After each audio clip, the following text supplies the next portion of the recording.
Alright gamers, we are back for another episode of Xayah the Diamond. This game playing Xayah Renata into Varus Thresh. These stats on the screen are from the previous split. We're going to reset those. Talking to people makes me want to Go ahead and start Q since we don't have an all-in support. We'll just try and push for the level 2 here.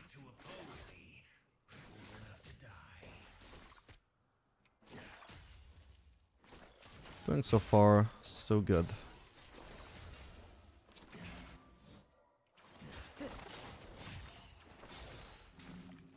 Trying to snipe Varus with the feathers here while I'm also trying to push. They're about to be hitting level 2 soon. So are we. Alright, we got E now. Nice, that was a decent amount of damage to the Thresh. Nice. A little bit of a risk there, but I did also have cleanse in case that did actually connect, so it wouldn't completely screw me over.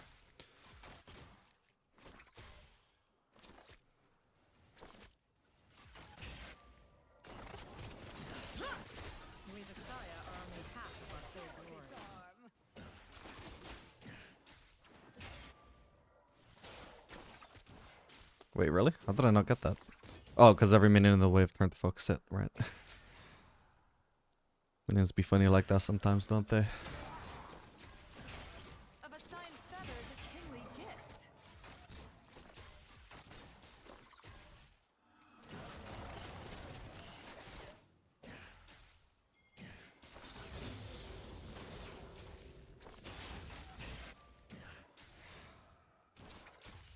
I could just base her, I guess. Is this gonna wave? No. In deck is actually, I'd rather just cheese. We'll see if they're overstep here. Not exactly. Okay, but Varus is alone for a sec though. Didn't quite get the root though. That's fine.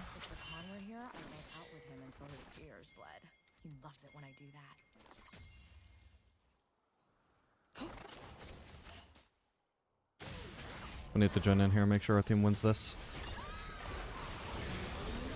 Let's go for Thresh. Oh no. Can't focus anybody. Okay, this guy's dead. Not to me, but he's dead.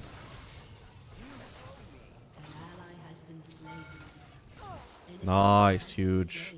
Alright, I need the base now.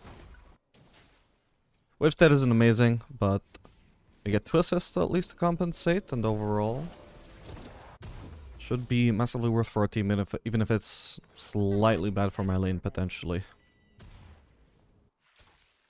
This is going to push towards us as well, so the freeze is already broken. At this point, Varus should be trying to maximize the amount of farm that I missed by crashing this as fast as he can. He looks like he's still slow pushing until his Thresh arrived, which was bad. 14 CS behind. There'll be a little bit less once I get all of this, well, as much of this farm as possible in my pocket.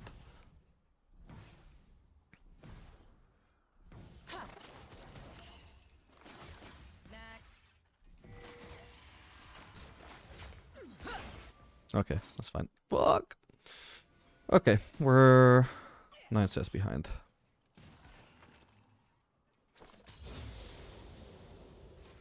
About even in XP. At least bot lane as a whole is probably ahead in XP.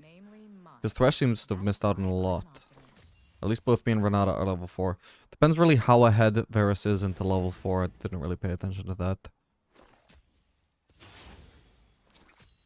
Anyway, we're just going to want to slow push here. And then we'll probably just end up basing again. Because once I have 600 gold, I'm going to want to base for Noon Quiver.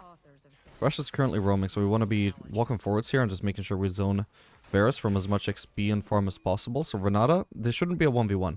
This should be a 2v1.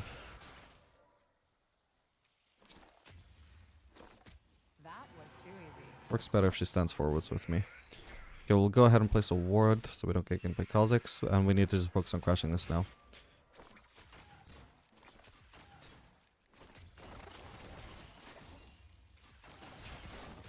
Alright, I'm out of here.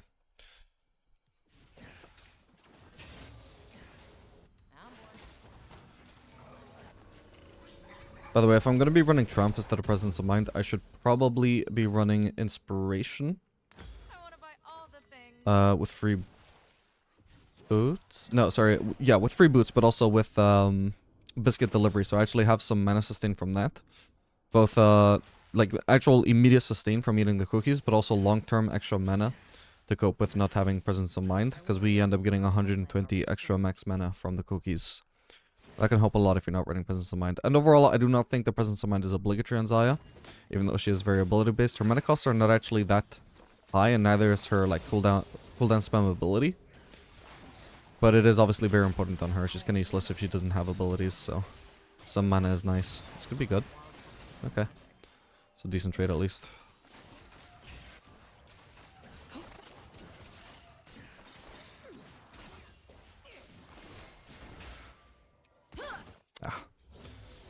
For just like a quarter of a second, he was hittable there. Ooh. Oh, come on. Well, he should be dead here though. Oh, my W never cost. Didn't even notice that. Perfect. Well played, Renata. Yeah, I must have got hooked by Thresh exactly as I pressed W, and I just assumed that went off, but it didn't.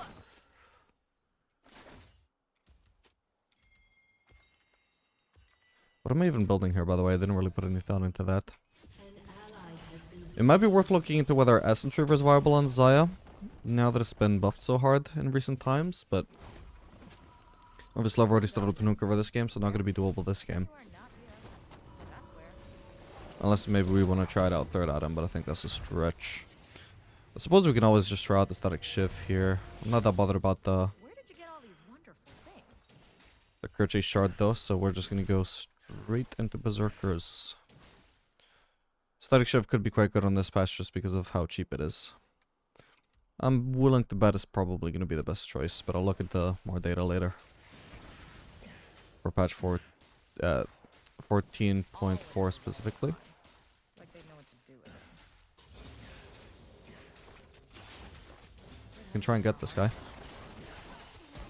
Nice one. Lost a lot of HP for that, but that's fine.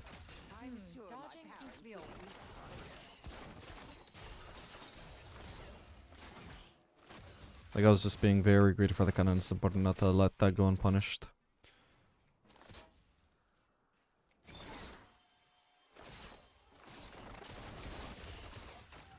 Chaos is the preferred state of nature. We have 3 void grubs. I suppose we can go for the plating. Not gonna overstay too long though. Yeah, their jungler is actually around. I'm gonna consume a potion. Oh, I need not isolation here. Got them both. Holy crap. Nice one. That was a good one from Renata. Goddamn, that bought me so much time. The more time that I had to actually put feathers down before having cold, the better. She bought me so much time there. Man, I just wanted a plating into base. They should have just let me have it.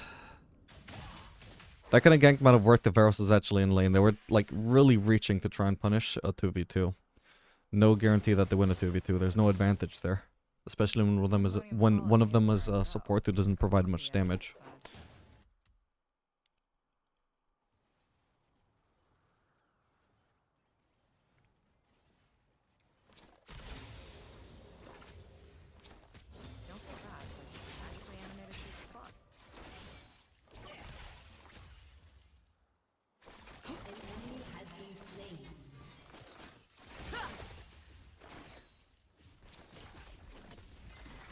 Botland seems good though.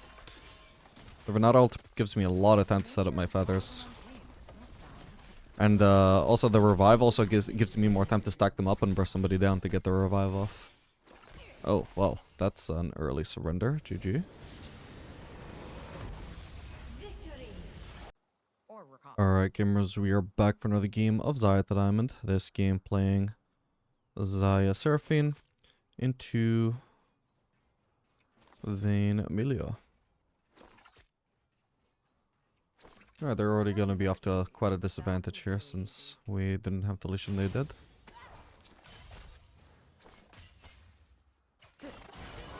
Don't want to trade with her while the shield is up, though.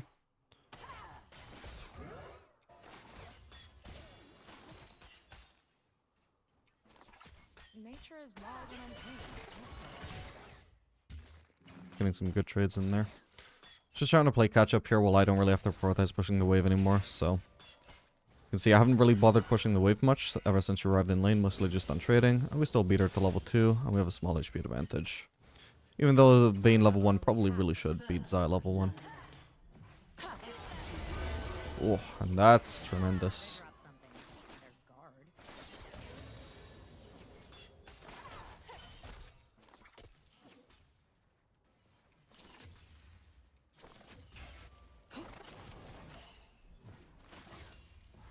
We're actually running the inspiration secondary this time, as I mentioned. Chaos is the preferred state of nature. So we can actually have some mana without the presence of mind. Setting up some feathers behind Vayne, soon I'll have my E back up. I don't know if that hit her or not. Hopefully it did. All out of second chances. Sorry.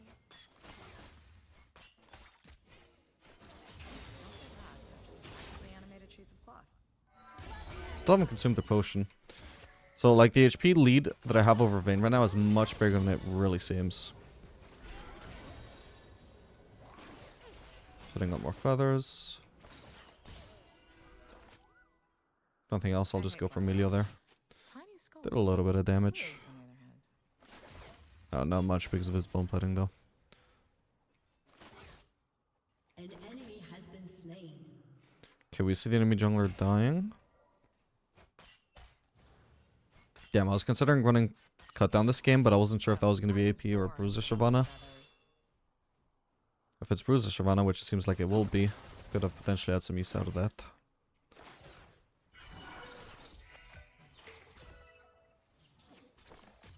Next. We could do with Seraphine positioning a bit more aggressively where I'm positioned. Don't particularly want to trade 1v1 against Vayne because Melio always has the ability to follow up with a shield, which kind of makes it 1v2. Means that I'm mostly just reliant on trading from a really long distance onto Vayne with my Q and D rather than actually directly trading with autos.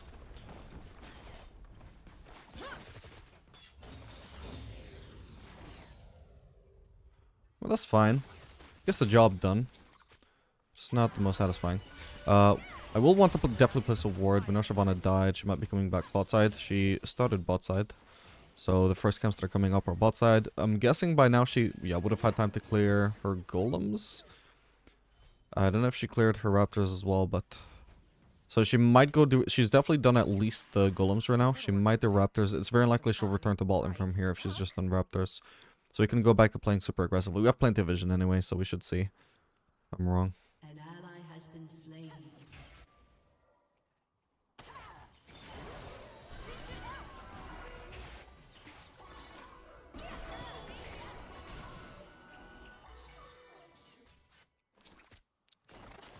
Okay, we still get both.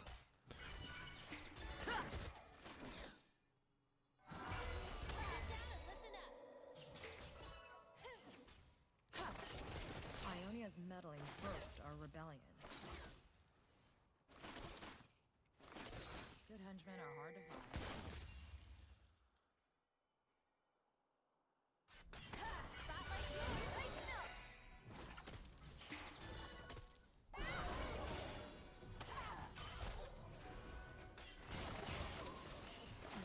Magic was everywhere. Or as the Messiah say, Ah, can't reach her.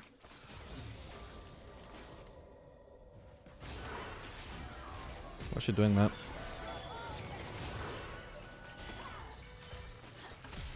What? Wait! My E!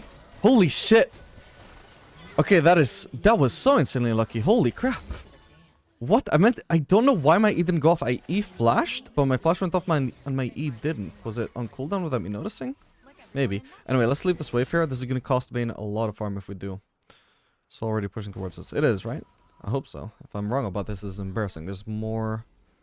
Oh no, it's not more melees here than I realized. It's costers in the front line for some reason. Kind of made it hard to calculate, but it should be pushing towards us, I think. An enemy has been slain.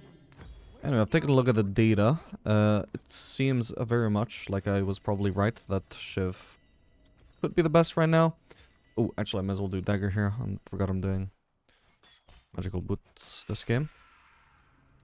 Yeah, she's snuck in some good trades there, but I'm not too sure about the decision to all in when we still... I don't know if she was like ahead in ahead in HP in that point or just even, but she definitely didn't have a significant lead there. And she's running fleet, not lethal tempo, so she doesn't have like insane all in. In fact, I have lethal tempo, so I'm actually better in all ins than her right now. What she does potentially do is she has an easy time dodging my E and my Q with her Q, while always just being able to outrange me and just Q into my face and poke me while not leaving me too much room to retaliate.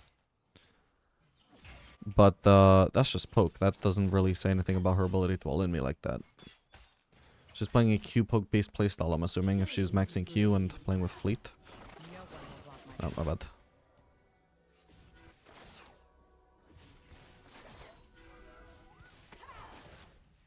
Yeah, she can keep doing that and it's really hard for me to retaliate, but... Okay, well, she kind of messed that up, so... That again. Nice one. Good E from Seraphine. If she wasn't so slowed there, I'm not sure I would have had a window to actually kill her.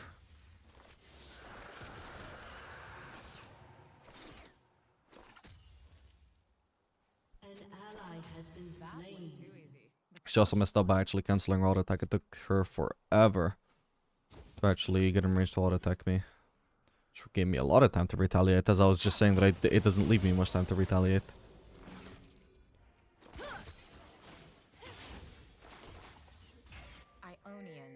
We'll just make sure we get this plating before we recall. Nice. Okay, I just wasted that. That's fine. I got enough for the static shove anyway.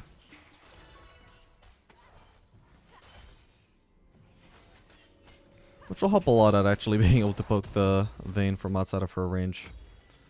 Cloudy days are my favorite.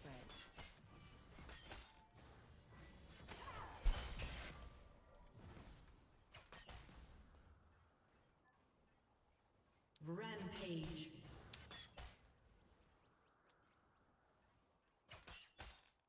All women desire a con.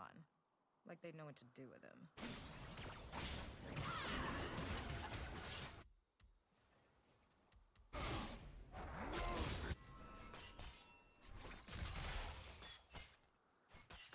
I'm gonna make sure I kill this minion wave fast actually.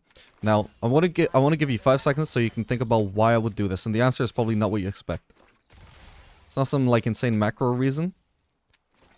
Alright, 3, 2, 1. I wanted solo XP. You see Seraphine entering the lane here? That bitch is on a mission to steal my XP. If I kill the wave fast, I get more solo XP. And Vayne is getting solo XP, so I want to try and match that if I can, you know? Yeah. Like I said, it's actually really hard to actually lock down Vayne there. Every time she goes for a Q poke, it is not much time to be setting up feathers behind her when she's already starting to walk away. Which is why the more damage that she can build into her Q poke, the harder this matchup should become for me. So far, she doesn't really have anything except AD, and probably she should be maxing Q.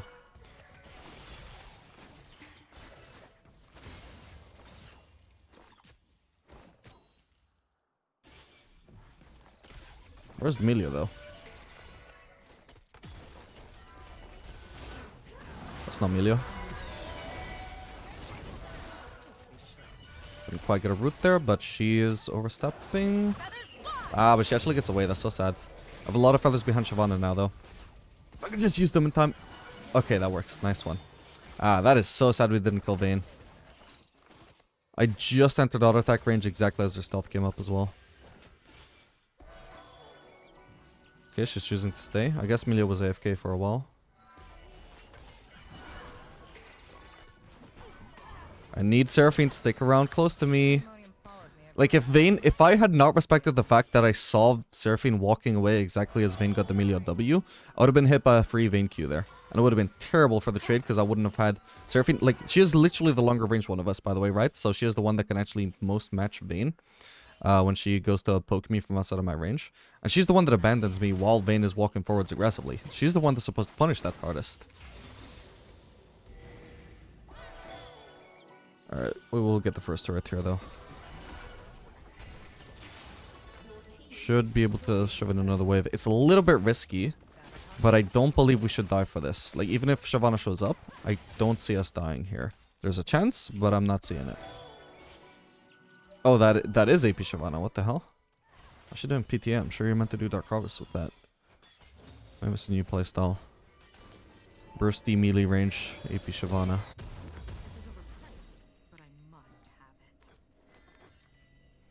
Alright, we're gonna do Navori now. Actually, I suppose... So my Sivir build is actually Collector second into Navori third. Would that build work on Xayah as well? I mean, I don't see why not. She is super ability based. Collector would be nice on her. When I look at win rates though, I'm looking at them right now. Collector second does not stand out as being amazing. For whatever reason. Okay, to be fair, I would say actually that Xayah is substantially more attack speed based than Sivir these days. Potentially I should have been roaming there, but oh well. Enemy Vault and they're kind of ignoring the bot lane here, which is very unusual. They should have been like trying to get platings while we were in base, but instead we'll just take advantage of this to push, I guess. Can get some damage done. We've got 5 Void Grubs. Seraphine has more wards. She should ward there. Go see Darius. Got him rooted. I'm standing up max range, so he can't E me there. I'm a bad. I think I did some damage to him there. Alright, we'll back off. We don't need to continue here and try and kill the Darius or try and get the turret. We forced him to come here. We took off half his HP. We did half the HP of the turret. That is some work done. In exchange for the enemy vault in Rome. Oh, hello. She doesn't currently have vault. She's gonna have it very soon though. Let's try and kill her fast. There we go. Perfect.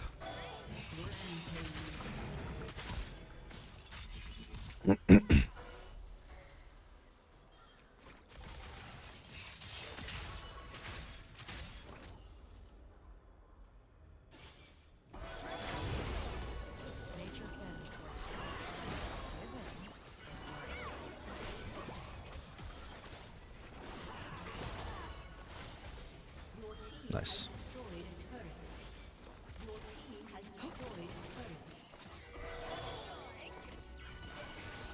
Oh, pff.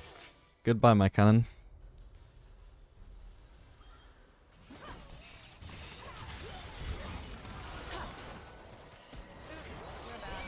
Okay, we'll kill him, that's fine.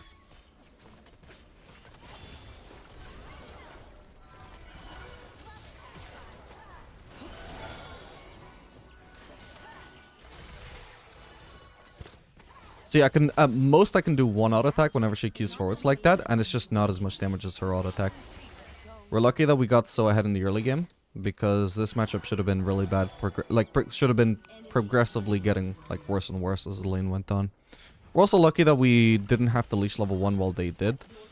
I think my Shaco was actually upset about that, because I just kind of entered lane assuming he wouldn't want to leash, and then he pinged me right before I started the video, and I was like, huh, well, how could I know? But yeah, we didn't leash, they did. That set us up with a huge advantage in the early levels, which I would say was a pretty big deal in terms of getting to snowball there. Shit, maybe I should have stayed a little bit longer for my Navori. I'm gonna have to base again very soon. I should go bot, I guess. Oh no, Trundle will go bot.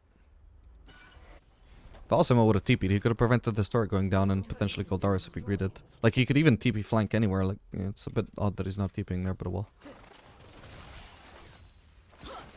His TP, his rules.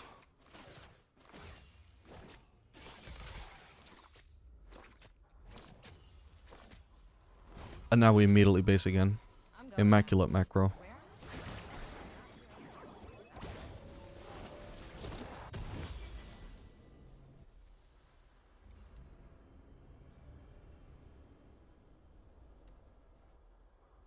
Please don't, please don't, please don't play. Ah, should have pinged it sooner. Might cost me a couple of farm that, but she only hit like 2 melees there somehow, so that's not too bad.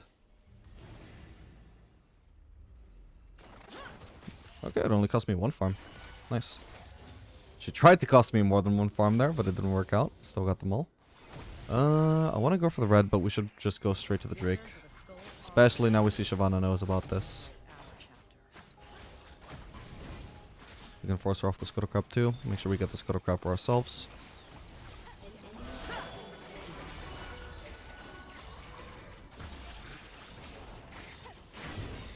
Do we want to try and join in here? Nah, it looks too late. I want that red buff, but I don't think it's worth sacrificing minions to get the red buff. I'll need to shove in at least 2 waves here. The red buff will be done by then, so, you know, I'll just not get the red buff. They could be flanking me here. They are very much flanking me here.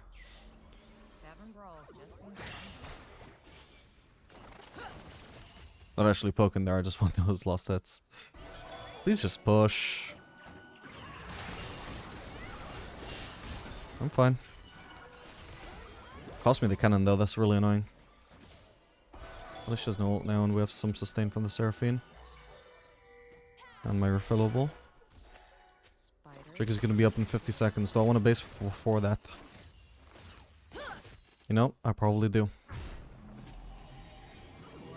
It's a shame I can't base on Zeal, but it'll have to do. Unless I want to do Bloodthirster, but I don't think I do. So I think I might actually do Farkin in here so we can have some form of range advantage over the Vayne.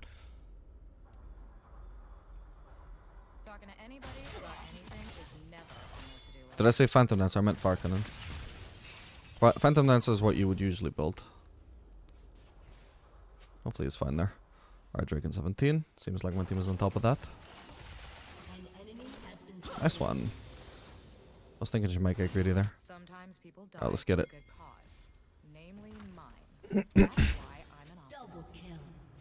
What the hell?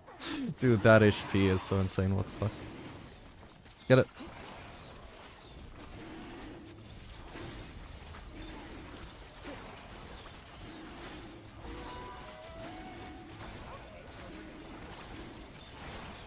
Got it.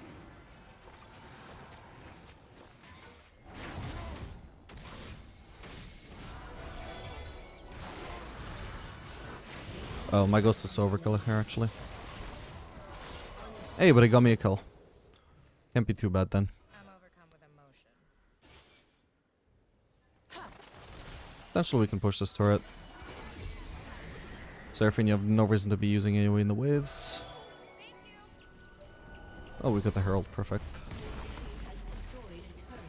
I want to ride it this time. I want to ride it. I want to ride it. What?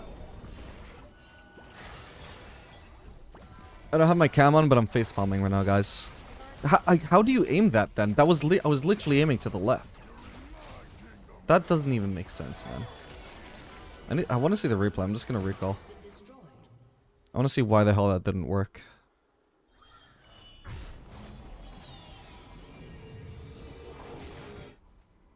Like what? I'm aiming to the left. Did I just take too long to do it? Oh my god. I want to buy all the things. I think maybe it's because I was aiming to the right for too long, but that's it. My mouse was clicking to the right while I was trying to get into the Herald. Didn't give me much time to react to actually entering the Herald there. I suppose it's really designed with you expecting to instantly get in at one click in mind and not you clicking it multiple times trying to get in, waiting for the cooldown to end. Maybe that's what happened there.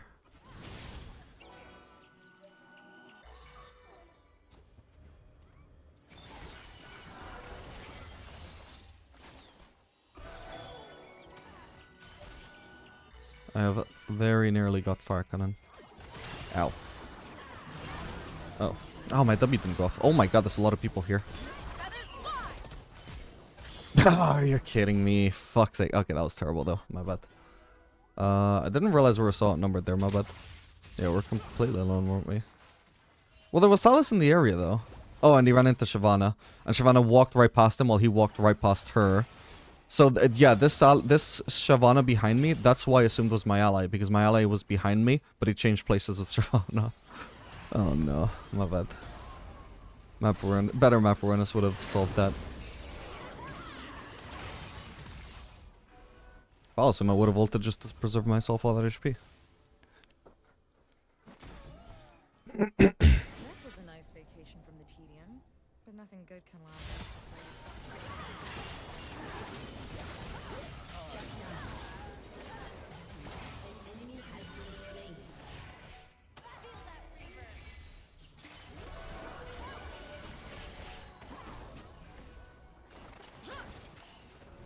We the Xayah are in the path of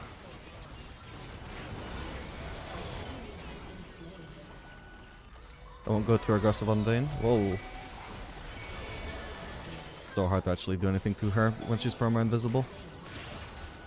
Yeah, she's going for the lethality build. Or at least, you know, Q spam build. chaos is the preferred state of nature.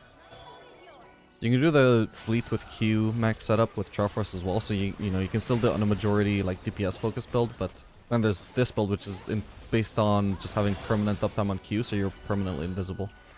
Doesn't leave me much time to DPS her, and if we're trading single auto for single auto, then this build of hers wins.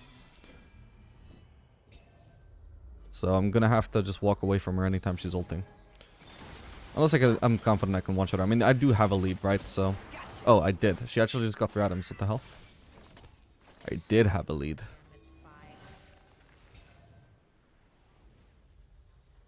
Eh, it's not worth throwing that. What the hell?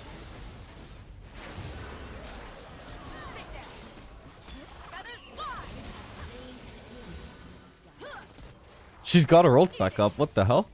No! What is your vision? Nah, but that's so sad, man. But I have teammates all over, man. Still isn't enough to get her fucking killed. There we go. Ah, I'm so tilted about that.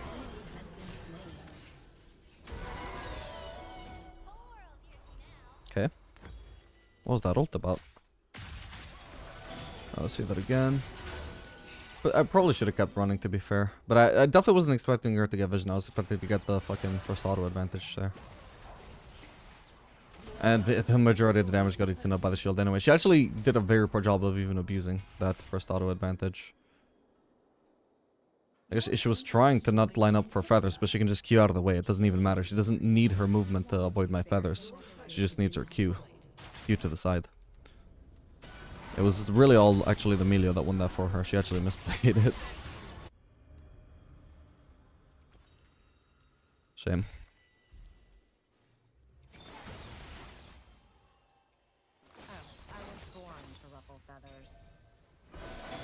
Oh no. They need to get out of here. Vayne is there, I am not. I also had no reason to be running there, because why would my team be fighting at their base while Drake is up? Nice.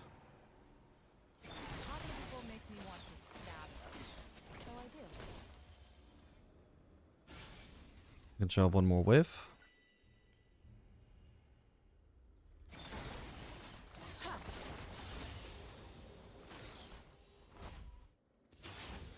And we'll go mid. I have nothing to base for, really.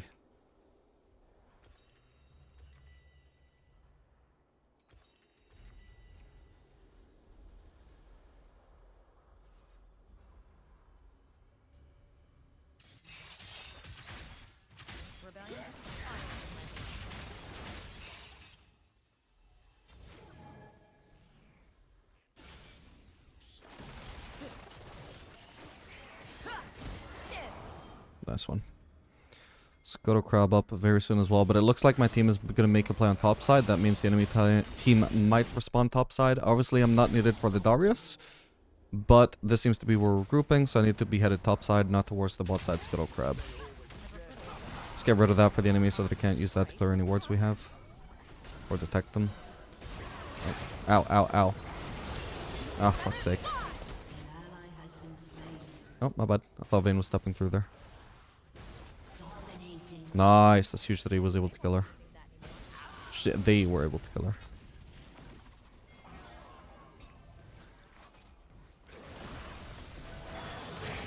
Nice one. Alright, now I want to auto attack and lifesteal. So Seraphine, please don't try and farm when I need the farm for lifesteal, bro. I'm annoyed by the support stealing farm in like, you know, the worst of, or best of circumstances, but this is like, I also need that farm to be there for lifesteal, man. Screwing me over twice. There's no reason to be in their base, but as long as the enemies are fighting back, I'll stop popping over there. Whoa! Got him.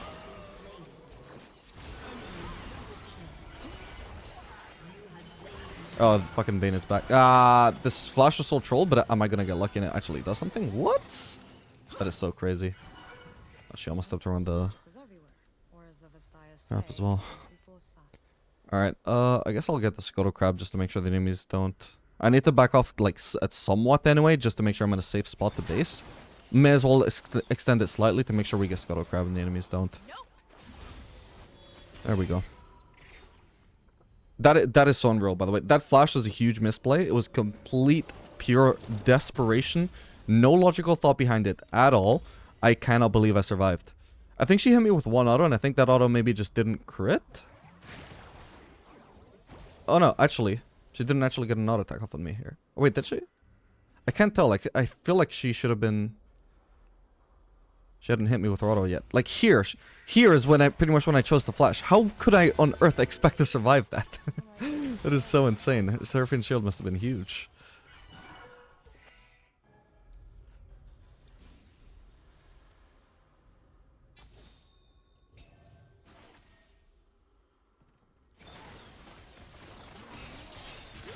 Alright, we shouldn't all be here, by the way.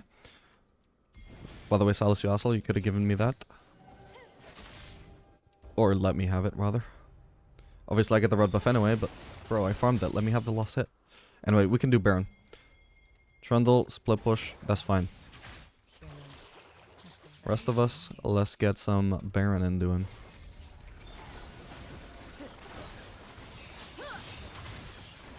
Can probably use like 2 E's on the Baron. Nah, I'll save the other one for securing this. The Baron. Yeah, I think Shaco massively smited. No, he actually didn't smite at all. But, you know, like in case Shyvana comes over the wall, if I save my E, makes it more likely that we'll secure that. I even didn't smite perfectly myself. Well, use E perfectly myself. It can actually secure Baron better than smite can. Oh, disinhib is back up actually. I can push mid. Well, they all seem to be bot. Mostly all seem to be bot. Which is not all, but most of them. I need to get out actually. Oh, fuck me. Wait, was that without her ultimate? My god. Yeah, that was without her ultimate. What the hell? Jesus, my bad. I didn't account for Amelia showing up. I just assumed pretty much their entire team would have been there. But also doesn't make sense that I was completely alone there. Seraphine was at least with me initially, but I didn't really account for that either. But that's also like an attention span thing. I just stopped thinking about Seraphine entirely once I went for this. I should be able to see that she's not coming with me, or that she's not with me for whatever reason, and just back out. Definitely didn't make sense for our entire team to go save Trundle though, compared to just actually pushing with the Baron buff we just got. That was probably the enemies overcommitting onto Trundle, and our way of taking advantage of that was to just try and save Trundle. You know, when they made a mistake in even trying to kill him, you know, it would have been a good thing for us even if they did kill him, in theory. Didn't really do much with it though.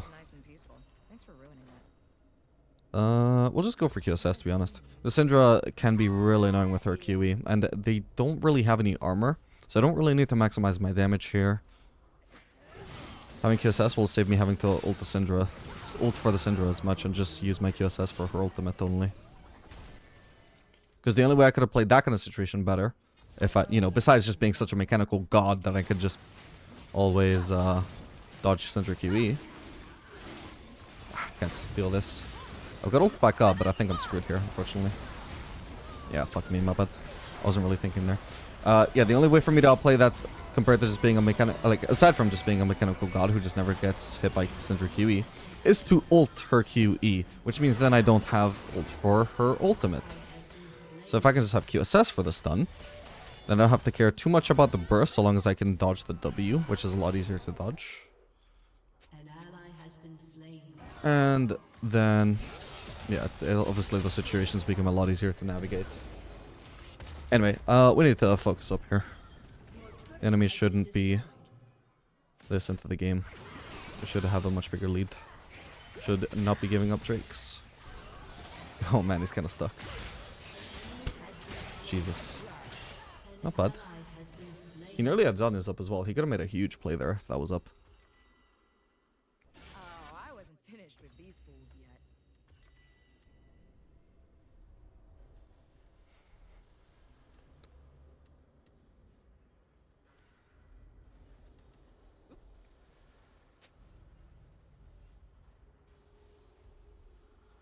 Party days are my favorite.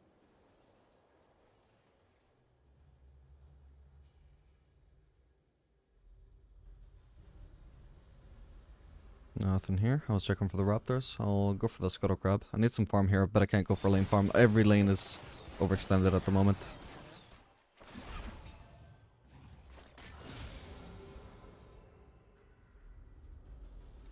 Still is.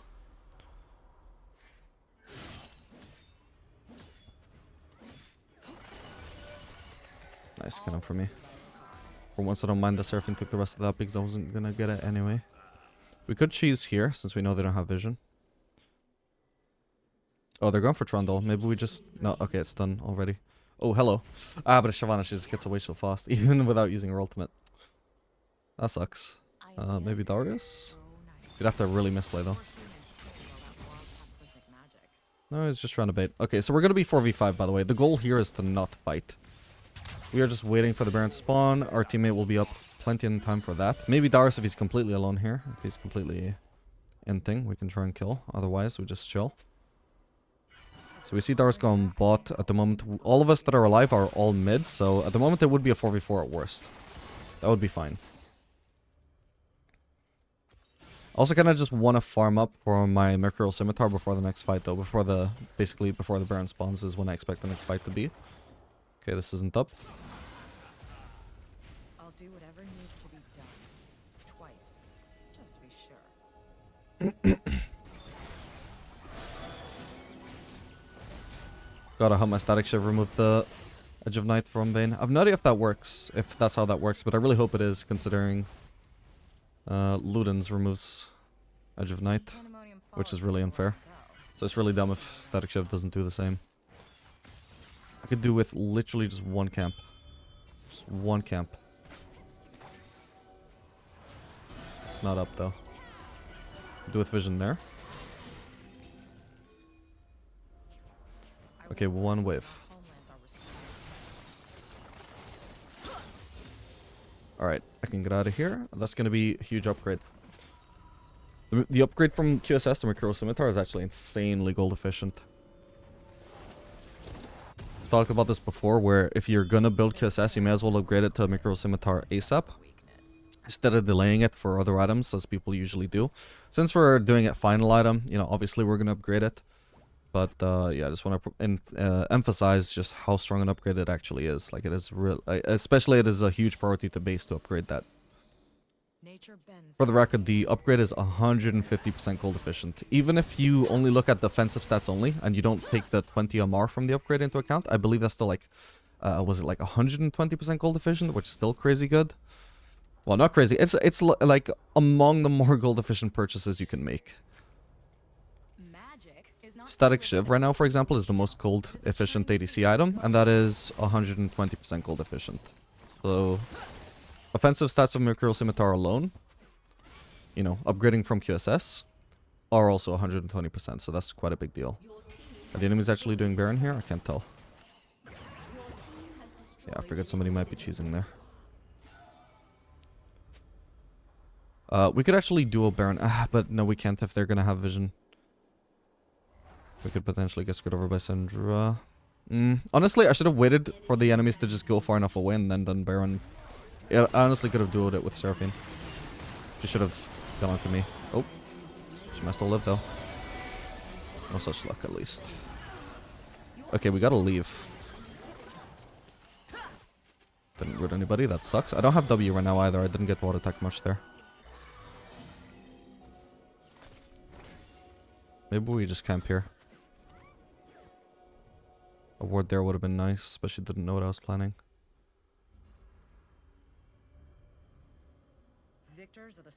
Okay. Does she have another red trinket?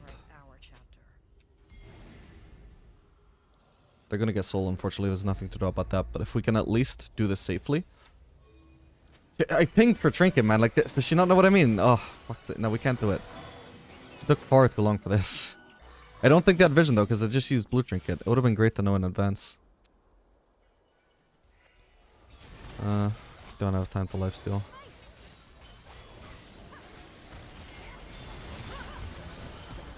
Oh my god. Where did surfing go, by the way? My bad.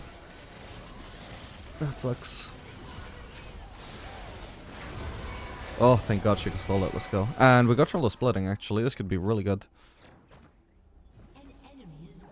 Is he tank enough to ignore Syndra? Probably not. He's only got 3000 HP, but we'll see. Yeah, that's him dead. He took one turret at least. It's not a disaster, especially if my team gets to keep their burn buffs. I think it probably would have been more useful for him, though. Because she had to deal with this wave, right? Otherwise, this wave solo takes the turret. So I think it would have been more useful for him to just loop around and take this inhib. She would have been way too busy with that wave. It was too tanky to kill immediately.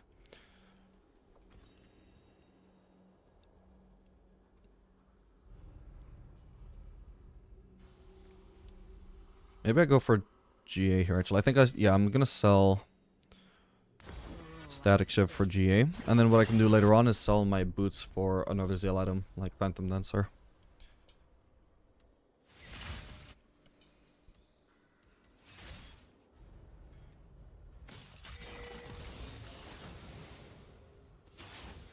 GA should help a lot against the Vayne, but in general, like, I am just really weak to her, though.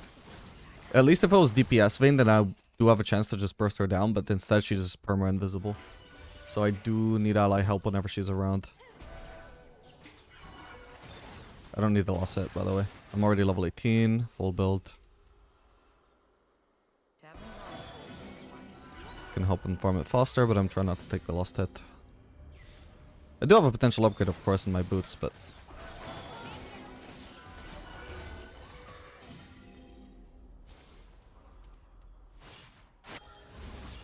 overall, it's not a huge priority because I might not get to that upgrade. Good thing I didn't do anything embarrassing. Okay, Trundle seems to want to push top. I would say it's probably better for him to push the other lanes, bot lane in particular, the one that he could most easily end through, but... well, why the shield?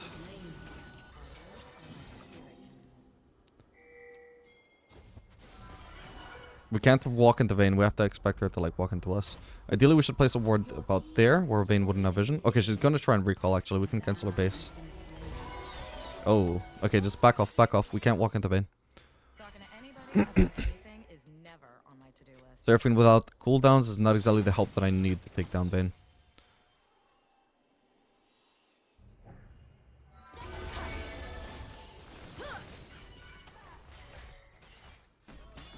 Of course, the most problematic thing about Vayne for playing Xayah is just her Q and how hard it makes it to actually do anything with your E against her. So of course, a Vayne build entirely based on having maximum Q cooldown is rough. Maybe we can do something to Darius. If we don't kill him very fast, then we kind of have to back out after. Okay, we have to leave now because the enemies are going to be all on the way. I'm trying to set up some feathers. Whoa. My QSS? I cast QSS there, but it didn't go off, but that's fine because I changed my mind about it anyway. Decent damage to Shyvana there. Alright, nice. Another feather just returned to me, what the hell?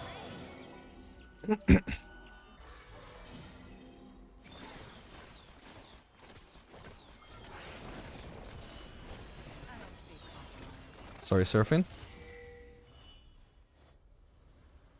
How much gold do I need? I need about 2100. So if I get this entire wave then actually. That's enough to upgrade my boots.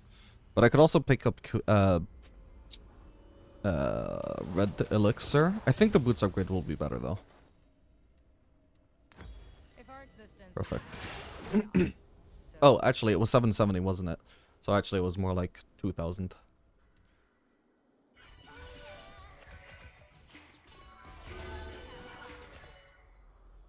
Still, all the same. I needed that wave.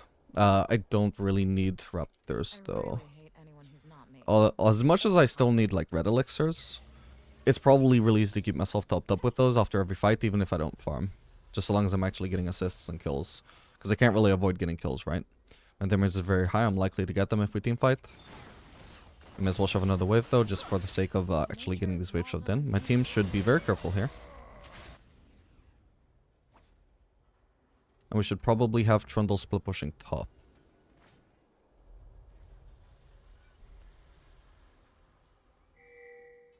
If Shaco could steal that, honestly, that would be quite good, actually. Not steal it, obviously. I mean, get that. Oh, could they end? I don't know about ending. I don't know. I don't think there was any point in Trundle showing up there. I'm good enough to secure the Elder by myself, though, if I play this right. So we don't really need Shaco there. That's why that was so good. That's not good, though. That's not good at all. They have vision here. They know I'm here. Okay, is Darius gonna solo that or what? I think he's gonna try. Vayne is recalling, so once Vayne has finished her recall, I'm gonna go on Darius here. He might be recalling as well. Yep. Ah, but it didn't get him. Fuck. Okay, we just go for the Elder then. Hopefully they don't have vision, or, well, I mean, I estimate that they probably did, but I can melt it fairly fast at least.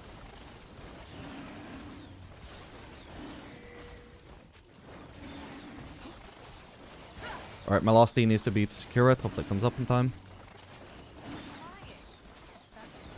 That's fine. Didn't even need the Shaco Smite, you see. What did I secure that from? I'm going now. Where? Just out of curiosity. Okay, about 1200. You can definitely do higher though if you just set up a much greater amount of feathers. I was spamming my off cooldown because I wanted to maximize DPS though, not securing ability. Gonna use Blue Trinket here, check if I need to rush this Baron. Okay, they're not on it. I can kill this red buff, I'll just make sure that my entire team is alive before I take it. Because I could take it now, but then 2 people would miss out on it. Oh, I could have left that Shaco as well, actually, my bad. But we make sure everybody's alive so everybody gets that global buff. Usually you wouldn't want to, like, focus too much on that, but it literally was just a matter of, like, 1 to 2 seconds for each of them. Respectively, so, yeah. Just make sure we let them have that.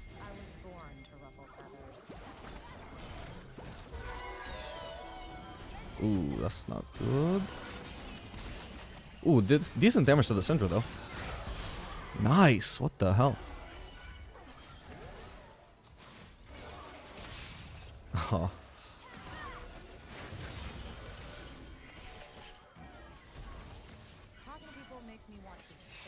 Okay, we can just go for Baron. Trundle split.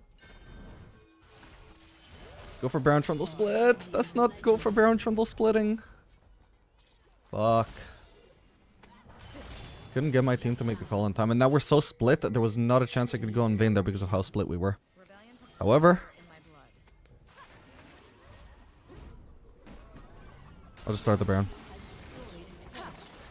If somehow they manage to stop Trundle, at least we get the Baron. This is win-win. And we win. That's what I call a win-win. GG.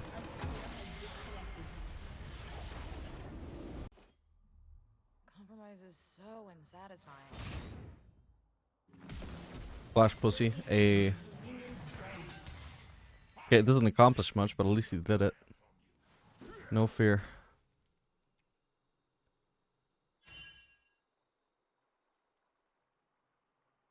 Oh, I was born to ruffle feathers. Oh, that's a lot of people, actually.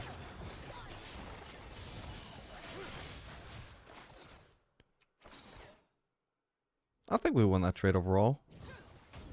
So annoying. Minions have spawned. Maybe we should have just recalled.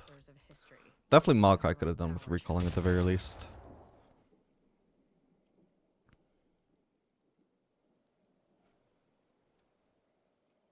Alright gamers, we are back for another game of Xayah the Diamond. This game playing Xayah Maokai into this little guy and Jana.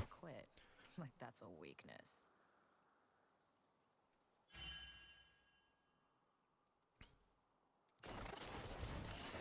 Oh. Of course he's in the bush.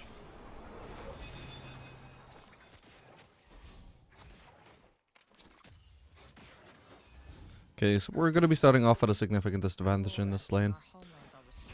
Because that short recovers some HP, that's the Performance Potion though, so that's sustain that he won't have later on. For now, I just want to minimize trades. This is how we'd probably want to play into this matchup anyway. Since they're double ranged, we have a melee support, an engage support, who does have his engage available, but we don't have much follow-up for it yet. I don't have much burst for it. He doesn't have any like follow-up Q, for example, so we're pretty weak at the moment. Us being low doesn't really matter if we would just want to play safe anyway.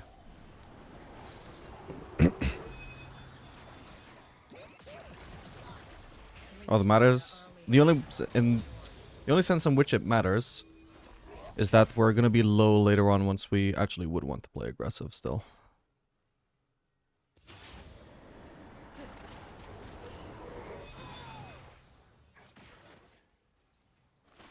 Humans.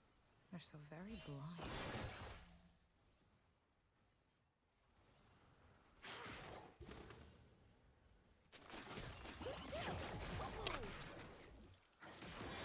Knew that was coming and I still failed to dodge it. Could tell from the way he was walking up. All women desire a con. Ooh, this could be good. Maybe. Failed to get my root though. How bad. Oh, that's why Janna was missing. I could do with at least having level 3. I'm gonna rush to level 3 here. If we're gonna be fighting. Okay, I think Diana's gonna from our jungle now anyway. Twigs in your Yeah, that fight is starting to move more and more away from us, so probably nothing we can do. Okay, enemy Bolton is moving up. That is very important for my team to know, so I'm gonna focus on pinging that. Oh my god, my last setting there was so unlucky. Okay, they're gonna try and run into the lane here. Maybe we can do something about this. I don't have cooldowns, but...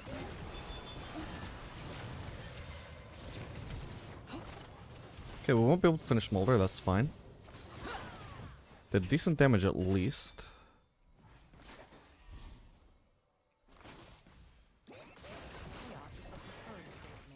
Put another cookie if I want mana. So I guess we can shove in a wave here, and then I can just base for double longsword maybe. Or do we want to try and abuse them still? I should have plenty of mana to abuse them with this cookie, I think. My mana costs are fairly low. If we want to dive Smolder, we can. Maokai would have to give his life for it, though. I don't think we should recall, to be honest. It's risky because Diana could be around, but... I think it's a huge... Oh, he's ignoring me. It's a huge waste of how low these guys are, and if they just shove this in and get the free shove, that's pretty bad for us. Okay. 1, 2, 3, 4, 5, 6, 7, 8. The recalls are finished. And now I get to shove this in safely. Just timing the recalls in my head. Because I'm playing a champion with such good wave clear, if I was playing Vayne here, I can't do this. Because I don't have enough wave clear to wait out the recall and then start crashing. But because I can shove this wave in like 5 seconds, I have time to wait out that 8-second recall in my head. And then actually just shove it in. You could also do that on ADCs like Jinx, Sivir. You wouldn't be able to do it on Vayne. Couldn't do it on Fellows unless you had blue, for example. Or blue or white would probably work, either one of those. Ooh. That should be a dead Yasuo eventually. He was gonna try and dash out with... Yep. Oh, if Maokai actually knew what Yasuo was trying there, he could have been ready with the W. That's sad. There's just an angle where it shouldn't really be possible, but it just lets you dash into one of these raptors, and it just does a mega dash through the wall. It's obviously like far more range than Yasuo dash is meant to have.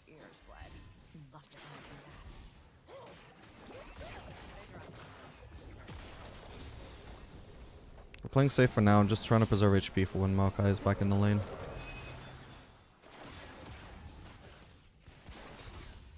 Without not root him.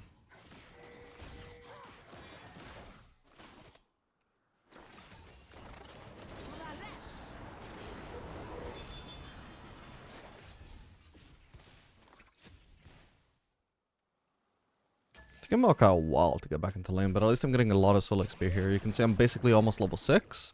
These guys are not even level 5 somehow. Ionians never learn. I don't think Smolder is even maxing W, by the way, based on how little damage I took from that W of his. That was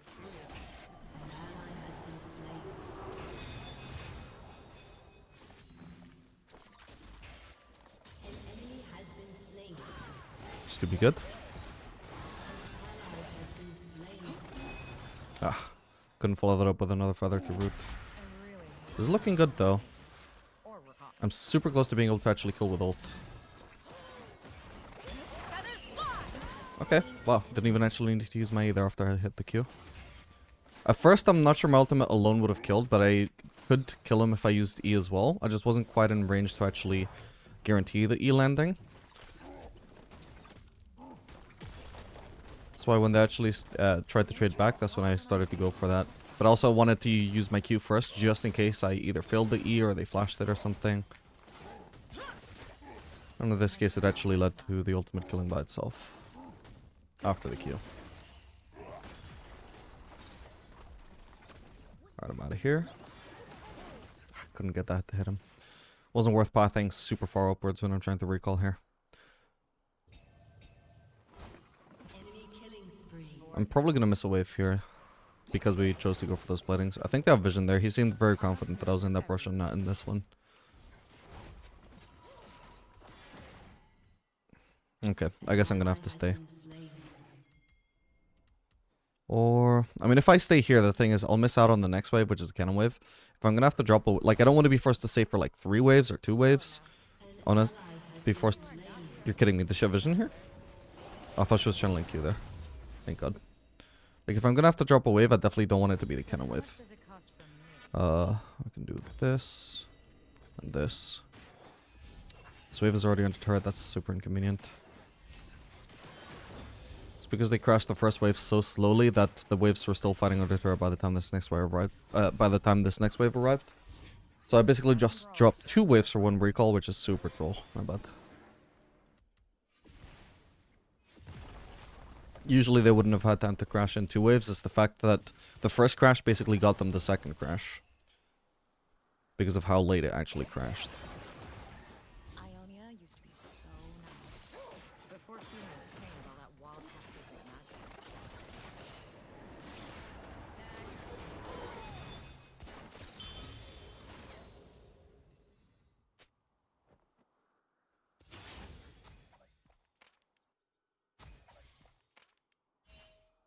Could just go for a dive if my team is around, but they're leaving already.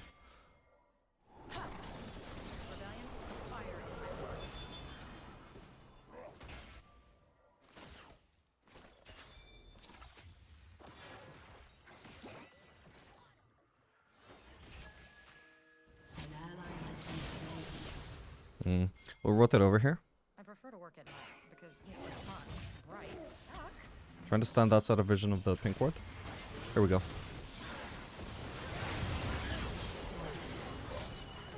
Ooh, no, come on. Pop the ghost, should be free. Gonna use ult to catch him, guaranteed. What? That didn't actually kill him, what the hell? That was gonna be super annoying if his wind wall just forced the guild to go to echo, but nice. Alright, I'm sure I have enough for boots now, but this only happened because of that kill, so I'm not losing out on it by not using these cookies, that's fine. If I wanted the boots immediately, I would just sell that, but we're fine to go like this. No, actually, I need to do longsword.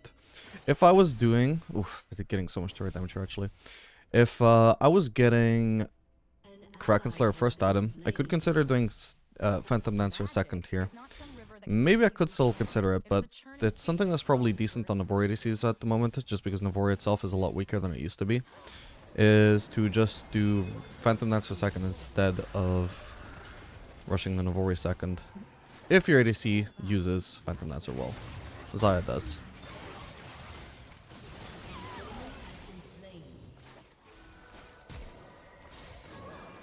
Okay, I'm not gonna be able to finish him. Not yet, anyway.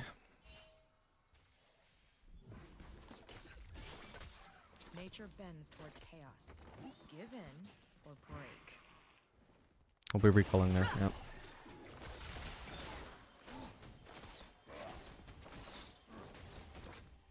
Still plenty of time to get some platings.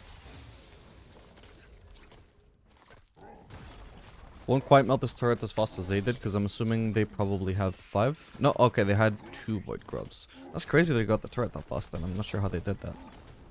I guess we are also getting this pretty fast.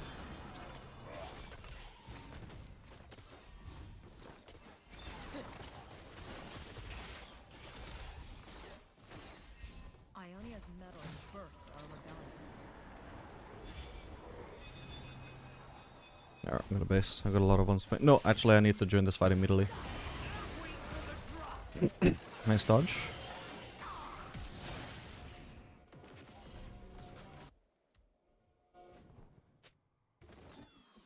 I think we might be too late already, but we'll see. Ooh. Nice one. I did one out of there.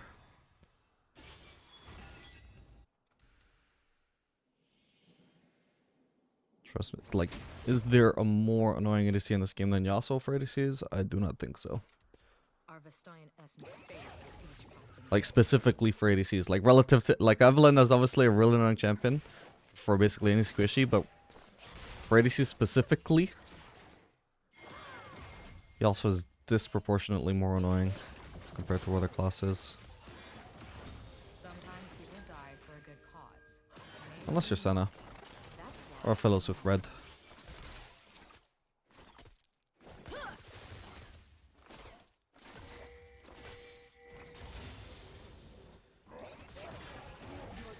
Has been destroyed.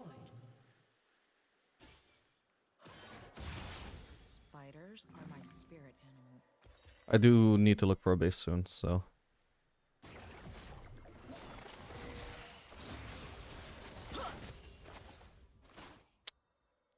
Alright, I need to spend all this gold. Bored now.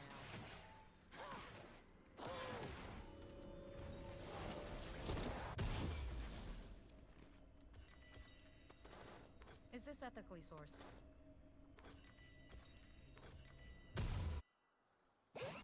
And soon, hopefully, we can get that turret.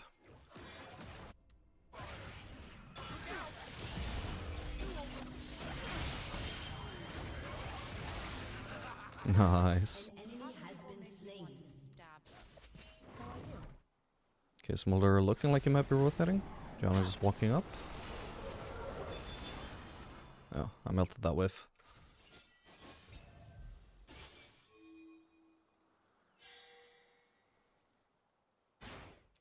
Pandemonium follows me everywhere I An go. ally has Oh, that been sucks. slain. Maybe I should have pinged. I was a bit distracted by the Gianna. Don't know why she was walking up in the lane still while Smolder was rotating. Your team has destroyed a turret. I will unblock the river. We're gonna keep pushing for now. Yasuo... yeah, I was gonna say might be on the way.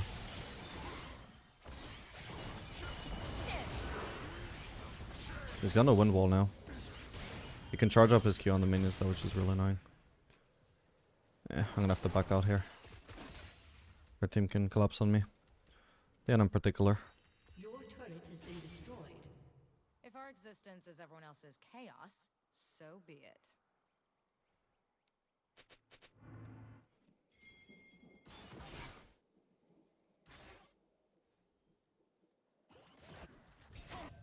Somebody placed a ward there. Oh, no, no, no. It was placed before and Maka Red Trinket just revealed it.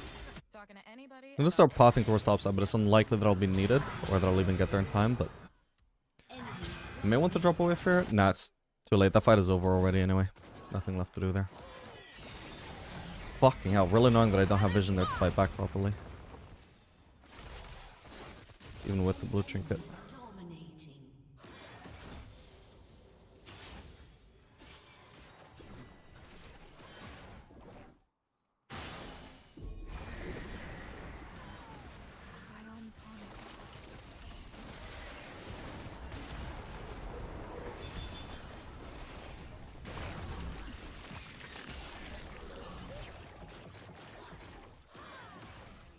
Just gonna say Diana could be over here. I'll do whatever needs to be. Has been destroyed.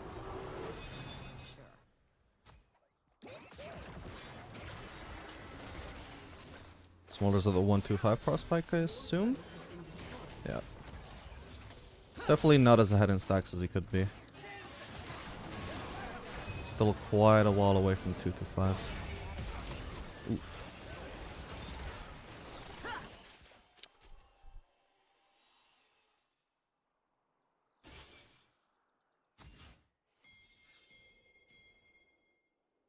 How long is he gonna chase me?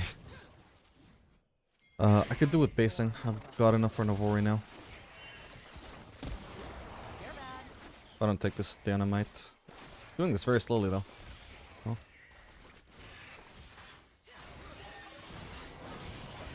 Really don't want to be fighting.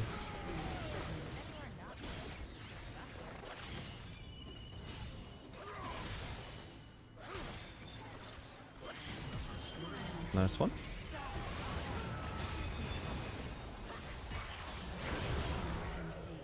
Fuck, I'm so dead with Aatrox here. Holy shit, that damage, what? Nearly 500 from an auto, okay. Wait, deals bonus physical damage, and it deals 113 magic damage.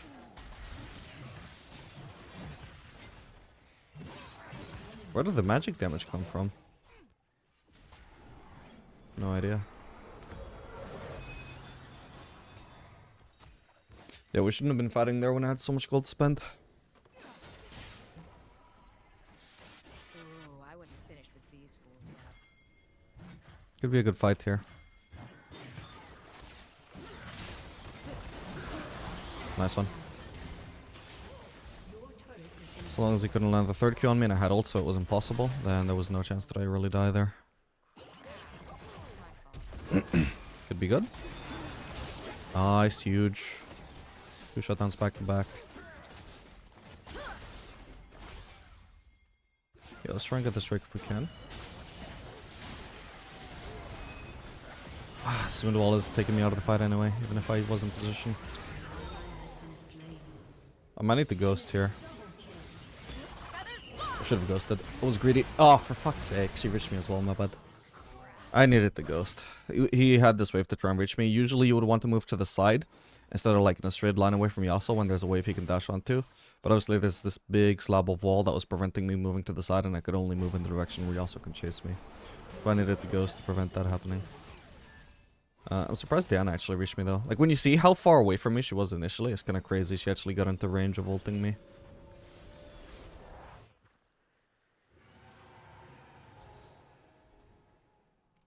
Do I slow down during my ultimate?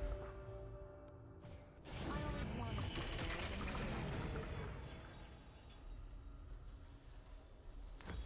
there when I want to buy all the things.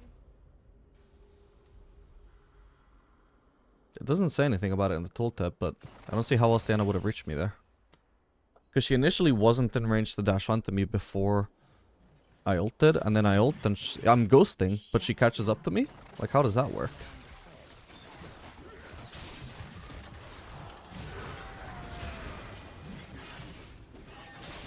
Nice one. Another shutdown. Not as big, but it's something. Enemies could be on Baron. No, they're probably not if it's only 2 of them. He could have stayed bot, by the way. Or at the very least, just started going bot when Janna showed and we knew they weren't on Baron. It's only in high relos that people really start thinking properly about how to optimize farm, not just for themselves, but also like across the entire team. Like sure, if Olaf manages to successfully steal every single CS here, then he's optimizing his own CS, sure, but is he optimizing my CS by stealing everything from me? No. He goes to farm for another lane, then he optimizes his own CS while also optimizing mine.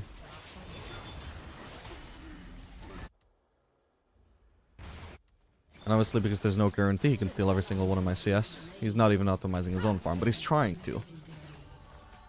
He's willing to de-optimize my farm to try to optimize his farm, even if he could optimize it in a much less selfish way.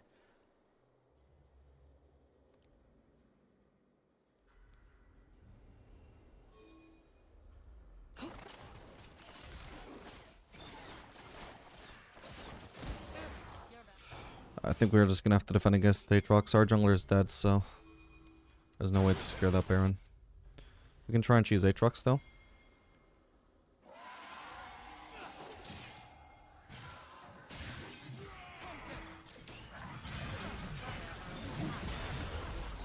Oh, failed my route, my bad. You should be dead anyway though. Oh, I'm still in that zone thing. Alright, no Biggie. Oh my god, yes Biggie, what the fuck? We need to get out, actually. I straight up can't kill him anymore, I don't think. Fucking hell, that healing was absurd.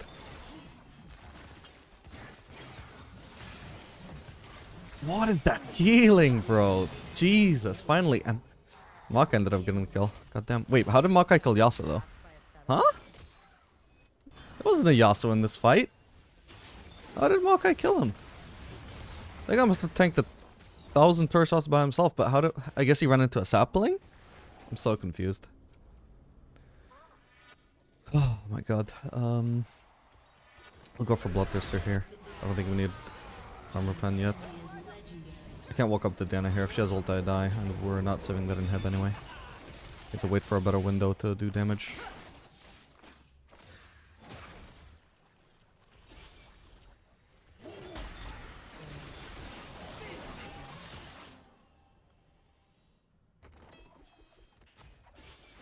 Oh.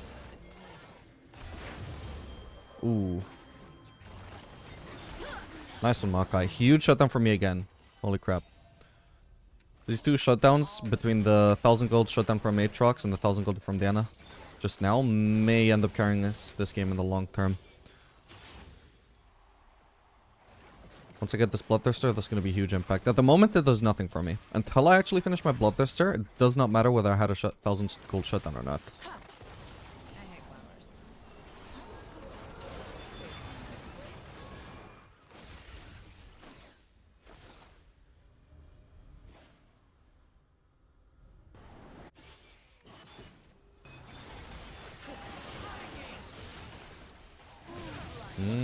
He's going to win wall.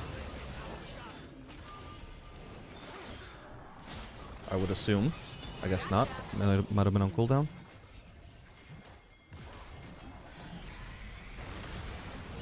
That didn't even hit me. They only get a turret, that's not too bad.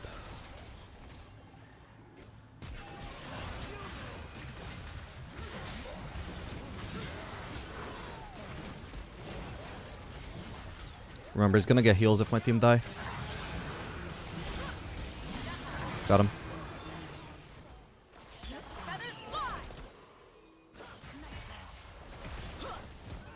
Ah, damn, we got the root, but not in time to save myself. Alright, well, now I got the power spike, but my team needs to actually hold on. If I die, then it doesn't matter that I got that shutdown. Or, like, if we lose. Like, this is not what they're supposed to be doing. They're not trying to be outplaying and winning a team fight. They're supposed to be saving the game. Like, this game was not lost so long as they just based. Maybe Kane can save it, but I think they just end now. That was a stupidly reckless risk to take there for no reason. The only reward for us killing those two there is 600 gold. Okay, maybe a little bit higher from shutdowns, but what is 600 gold in the face of winning or losing the game, depending on the outcome of that fight? That is so stupid. Alright, gamers, we are back for another game of Xayah to Diamond. This game playing Xayah, which is going to be fun to say, and two Smolder Braum.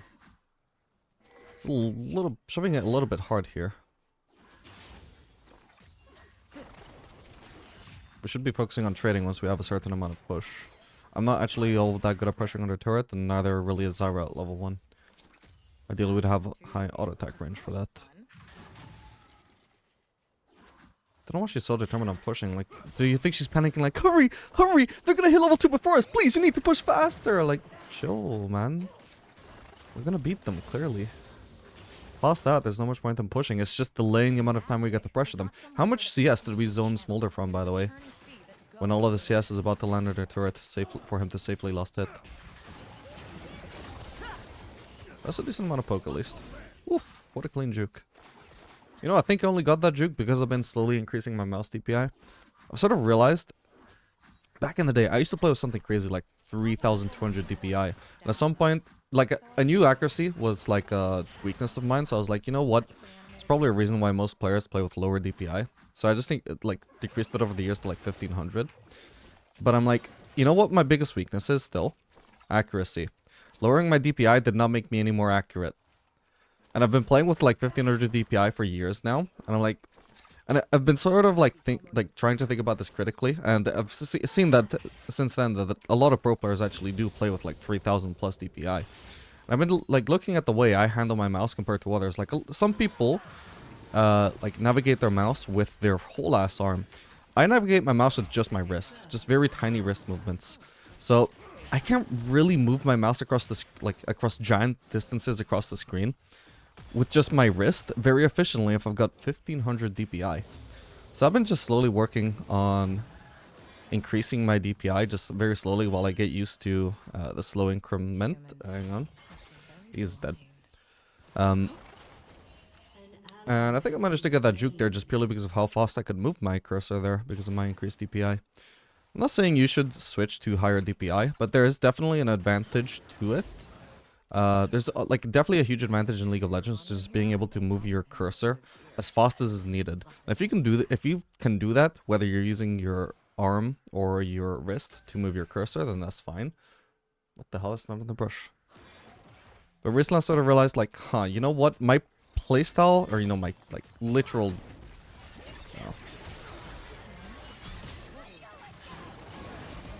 Oh my god, 3 roots. What the fuck? And she still dies, sad. Yeah, I sort of realized, like, the way I use my mouse, I think high DPI just makes more sense for me. So after years of using low DPI, I'm gonna start moving back up to high DPI. Let's see if we can just hit somebody with these feathers. Boom! Why did they let me do that? Unfortunately, it's hard to actually convert this into a kill.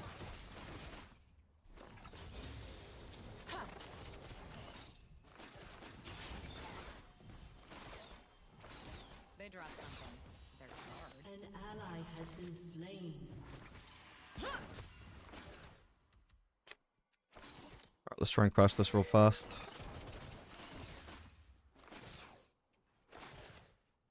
Anyway, I don't know what Xayah was doing there. I'm actually curious because our jungler was already dead. Like, long dead.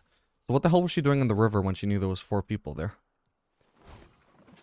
I wonder. Bored now. I can maybe sell a potion and 2 cookies here. Yeah, it's too late to see. Yeah, we'll sell this for no quiver. In hindsight, by the way, in the previous game, Kraken Slayer would have worked out for me better than Static Shiv, just purely because that Aatrox that wasn't building tank was a tank in terms of how much healing he was getting and how many fucking autos I needed to take him down.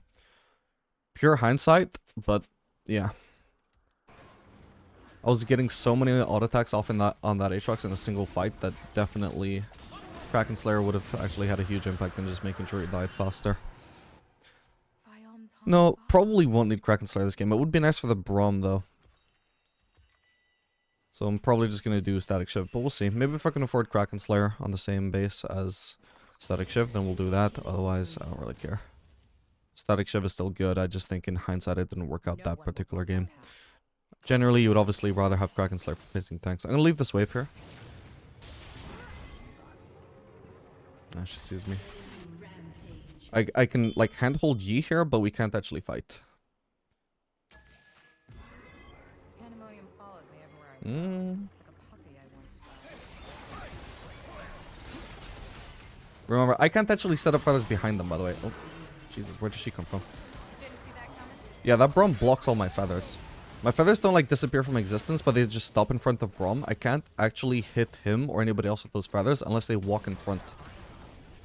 That makes him kind of a, not a hard Xayah counter, but definitely a soft one, and definitely it reduced my impact in the fight compared to what Yi would have expected me to have done. What I would usually be able to do there.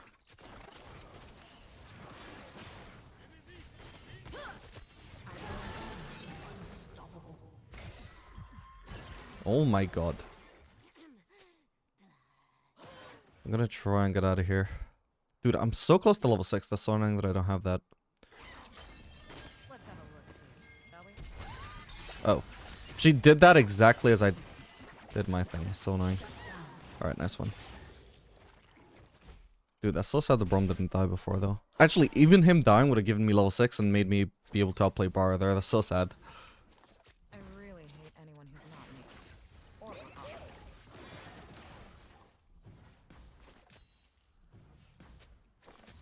Alright, Braum's almost certainly based. He might be cheesing, which would be smart. Because I'm quite low. Okay, is that from Smolder? It might be. Braum is definitely recalled. Alright, we can base here. Getting a good base over Smolder here is quite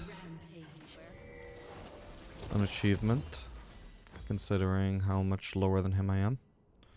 That's why Braum could have stayed in lane, because as low as he was, he'd already regen some HP from, or could regen a lot of HP from all those cookies.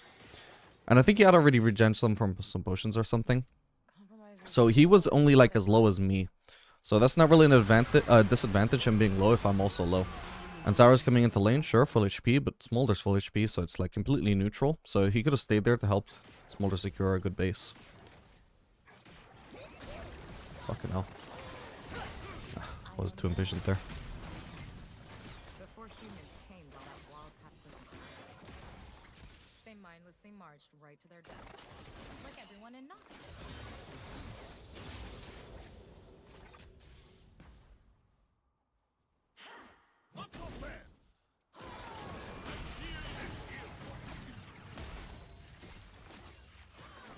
And now Smolder's gonna have a hard time actually getting a good base off here because I have much better components than he does. And the longer he delays his base as well, the worse it is for him. Because I have an added advantage that I can use to win fights and win the lane. This could be for us, so I need to ult if it's actually gonna land on me. As far as I can tell, it's gone, I guess.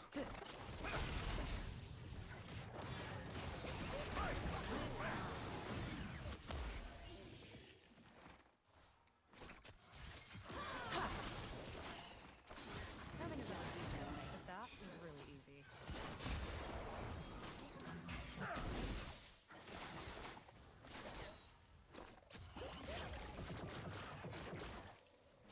Fuck, my bad. Got a spar on the way. I'll do whatever needs to be done. Twice.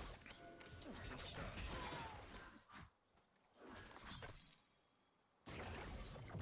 sure. Ow. So as much as I can base for static shiv, I want to stay here and keep on pushing the Smolder, who has even worse atoms than I do. I want to place a ward here at least. Xayah, you need to stay with me. This is so greedy if she bases when she's high HP, high mana. Now I can't get a good base of a Smolder. Like what? Unless I get lucky and Smolder's just basing here. Or they're just otherwise not venturing out. Because to be fair, they didn't actually know that Xayah based here. I think Smolder actually did base. No, fuck me. Wait, that still hit me. Fuck. Okay. Okay. So sadly, I don't actually get a good base in the end just purely because of this gank, but otherwise it was decent. Alright,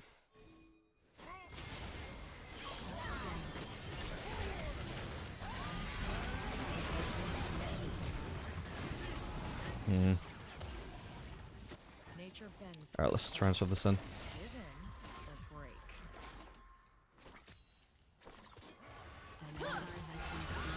That's their top laner. This fight is lost.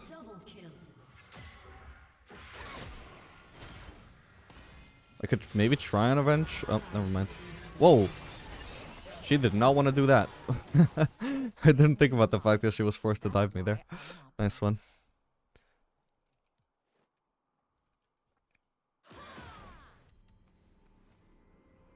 So that's something at least. Oh man, this game is a disaster. Look at this. I didn't even notice the score. How's my support 0 and 4? I felt like our lane was going fine.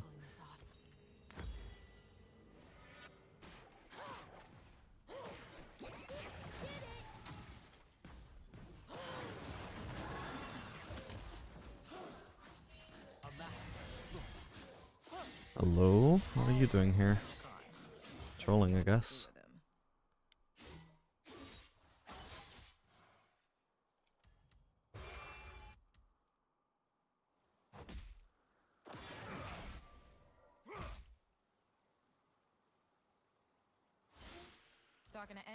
Enemy's noise on Drake.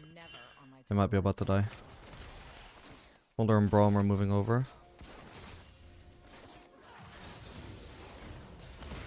That's a lot of damage you did onto Smolder there. Decent damage. Okay, Briar is topside.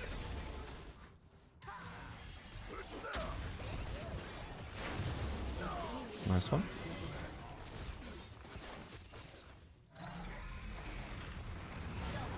Nice. Oh, we don't have minions here. That's awkward.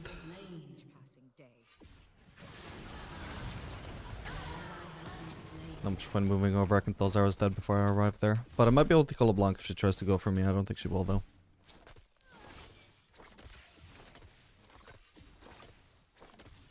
You know what? Maybe we will try the Phantom Dancer second. They say I don't know when to quit.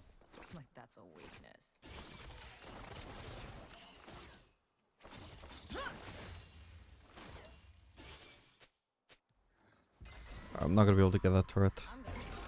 Oh, that's rough.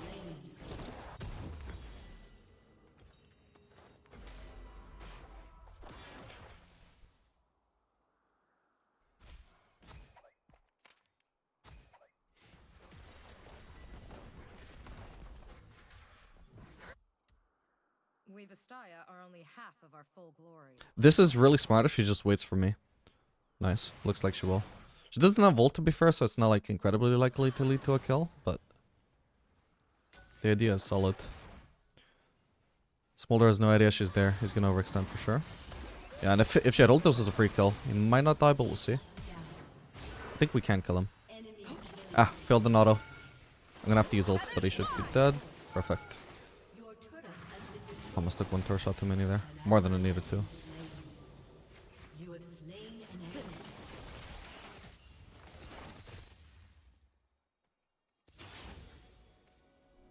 Brahma's probably gonna use shield here. No, never mind. I was born to ruffle feathers.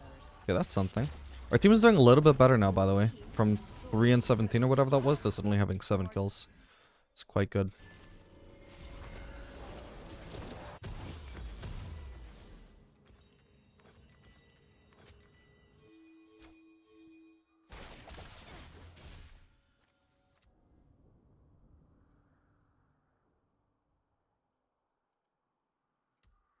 Ionia's meddling birthed our rebellion.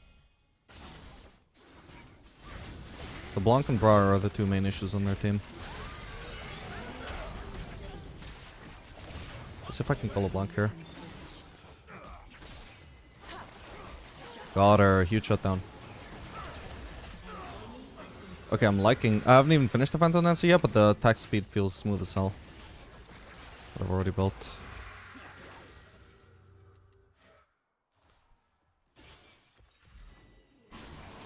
Okay, he's gonna get that. I'm gonna go bot lane. Oh, is TF going bot? If our existence is everyone else's chaos, No. so be it.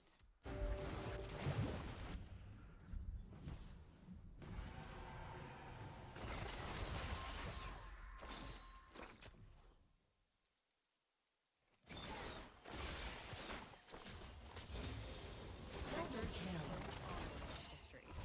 Time to write our chapter.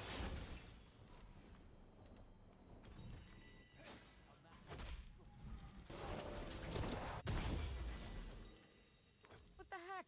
I deserve We'll do a Crook Cloak.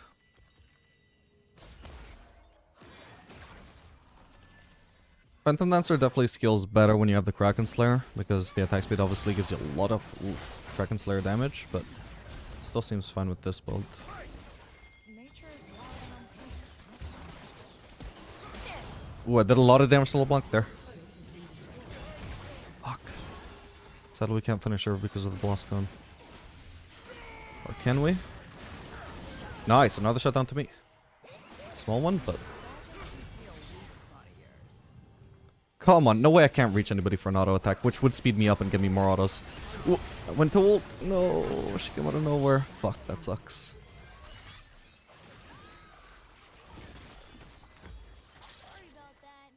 I got one shot the moment I got stunned by Briar. No chance to ult there. This was so sad. I like it. Technically it's my own mistake, but come on, I was so close to auto attacking, and then he loses vision. I still can't auto. Bear in mind, pretty much the moment I get an auto attack out of my W, so I would speed myself up and immediately kill him.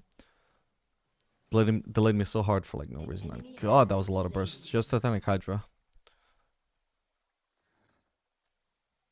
Death was nice and peaceful. Thanks for Technically I could have reacted to that. It was just hard.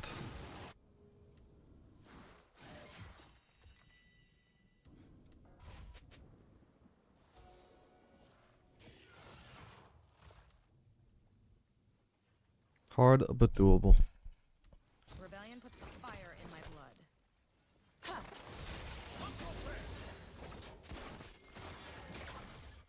An ally has been slain. Okay, is that 125? Well, 150.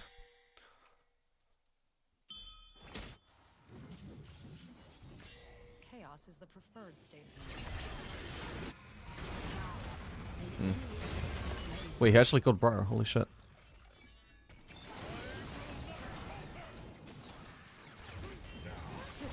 Okay.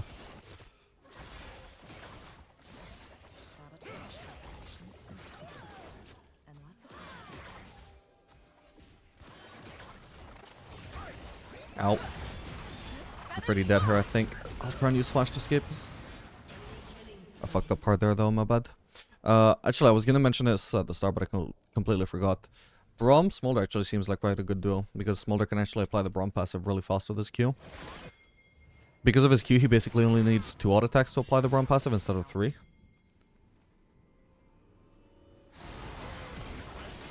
I can't help, I'm just far too low. I need to prioritize basing, then I'll actually be useful in a fight. I think I'll probably go mid, because I think Xayah's about to take all this farm, probably. Yeah. Actually, okay, she's about to die. We can try and help, or otherwise just get the top lane farm.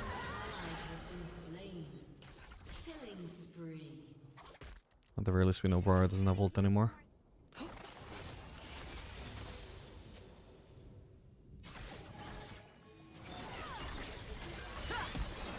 Decent damage to her as well, on top of stealing that. And it gave me something to do while I was waiting for the next wave to come in. Could be really good. Ooh. That's rough. Wait, his gold card was about to expire. Which is a good thing in hindsight, because he really needs another one to come up. Oh my god. The fact that she can just get through every wall. Oh, why did she activate that? Ow.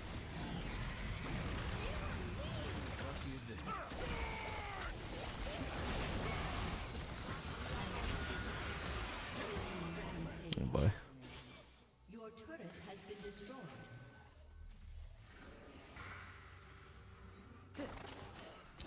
Meant to aggro the Baron. There we go. Would have done more damage if my first Q hit her, so it wouldn't have been delayed. Shut down. Humans. They're so very What the hell? Nice one, Xayah. 1v2, casually.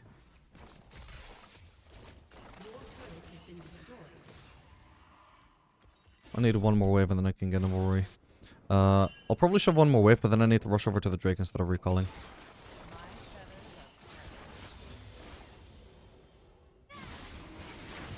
Okay, nice one. Blanca's behind here, isn't she? I can't really do anything about that without my team, though. So we'll just recall. Hello. If Rakan were here, I'd make out with him until his ears bled. He loves it when I do that.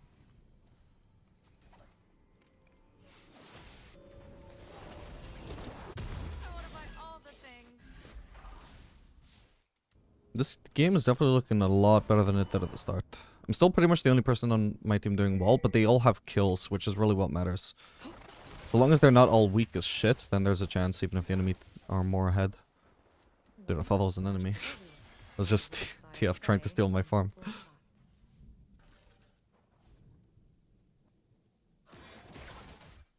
How close is he to 225? Somewhat close. The stacks aren't too bad. They could be better, but they're not, like, awful.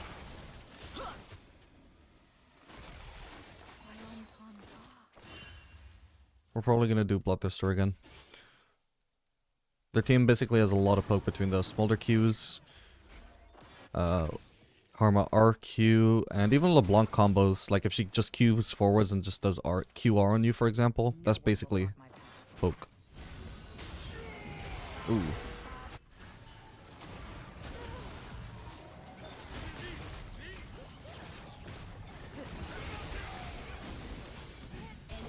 What the hell? Are you kidding? I guess she has Shadow Flame, but what the fuck is that damage? There was no shot I would die there usually, if not for that fucking Shadow. Like, what? Do I have a mark on me? I guess I must have, which to be fair I forgot about, but Jesus. 1248 damage? Really? Your team has destroyed That's the fucked turret. up. An ally has been slain. Doesn't even show her W. Oh, it does. That's just treating it as that for some reason.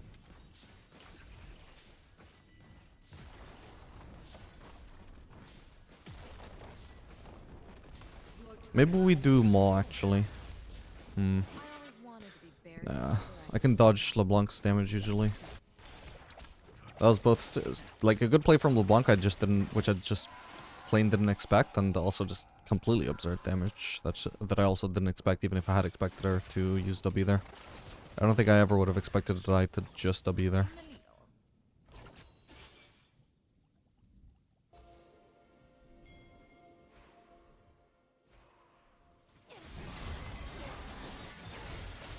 Nice. I was thinking she might be trying to make a play there. I was like, oh, but we can't approach because anybody would get one shot. Then in comes Yi, who can't get one shot because of his W. God bless.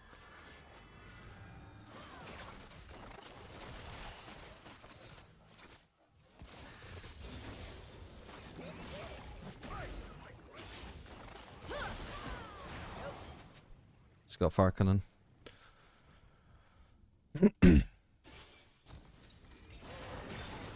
Oh.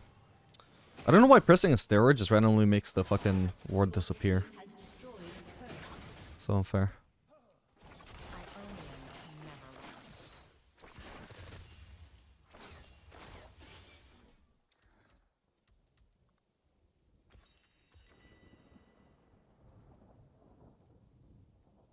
We're one Drake away from Soul as well.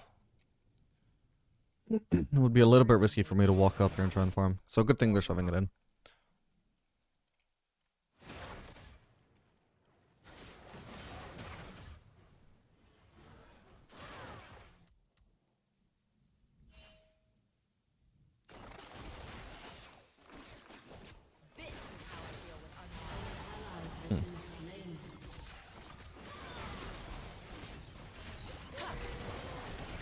Ow, Jesus, he's strong. No, I don't think he realized he wasn't going to land that. I need to get out. He can execute me so fast.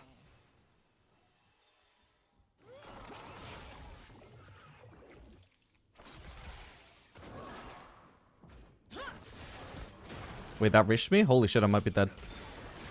No! Fuck's sake, my bad. I was trying to lifesteal real quick. Dude. That's fucked up. An enemy has been slain. Your inhibitor has been destroyed. Fucking hell, that range was absurd though. I don't think I was gonna die. I walked back in again for nothing.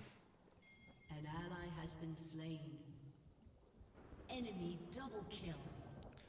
That sucks. Smolder's pretty good into low ranged ADCs because of the fact that I can't actually do much without being in range of the Smolder Q. Like, even if he's not going to directly Q me, if he just Qs any one of these minions, there's a really good chance I'm going to be in range of it. Oh, man. That was a nice vacation from the TDM. Nothing good from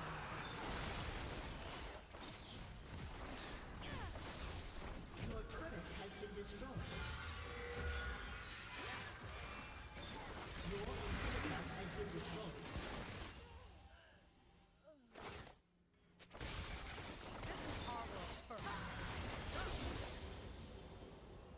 Drake is up in 5 minutes.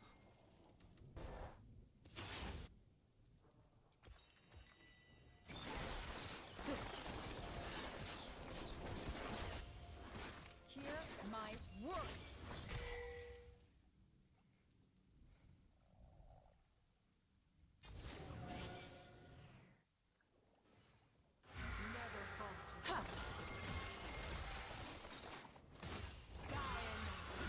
Trying to be ready to follow up with the ult.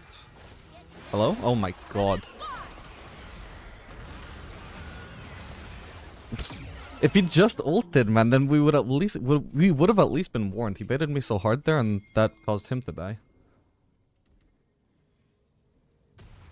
Like, he pinged he was on the way. I don't know what else I'm meant to interpret from that, except I'm gonna ult in. Homelands are restored.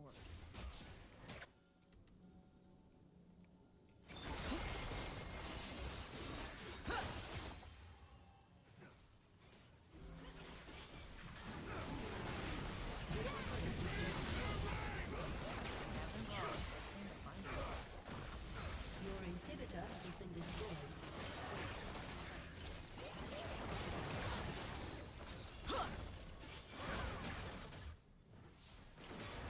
See how close I am to the Qs even when they don't land? Because I'm so short ranged.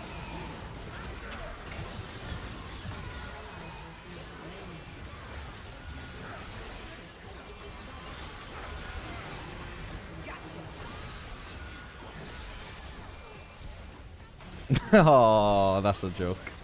What the hell? Shadow Flame on LeBlanc is not okay, man. Oh well, GG. We tried our best.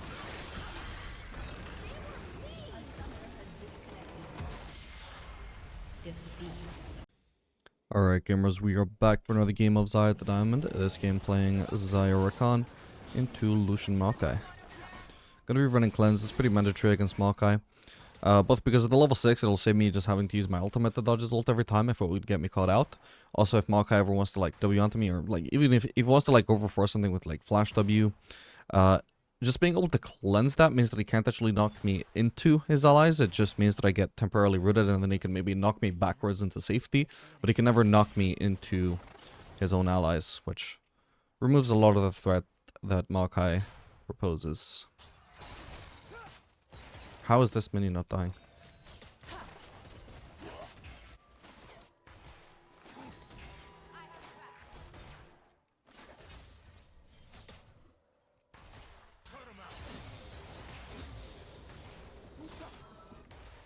Ooh.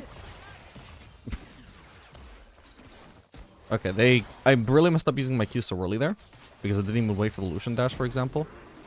But they just gave me a good use for it. I got a lot of DPS there compared to Lucian as well, thanks to that lethal tempo, so that was a really good trade out of nowhere.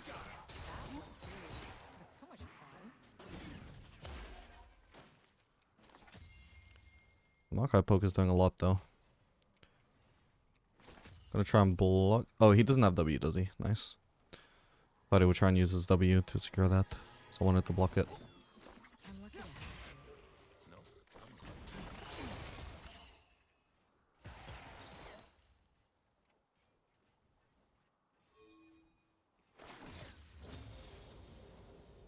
He's level 3. I'm not level 3 until at least one of these melees, maybe 2. There we are. Would have been 2 if Rakan was actually in XP range there. There's a fight going on over there. I'm not sure I want to join. First blood. It's like nothing will happen.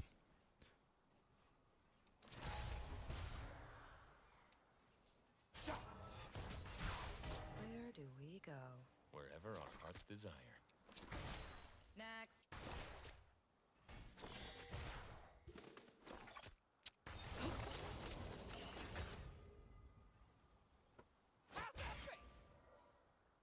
He's giving up a lot of farm. So we're getting a small advantage here, slow and steadily. I hate everyone today. Even me? Not you,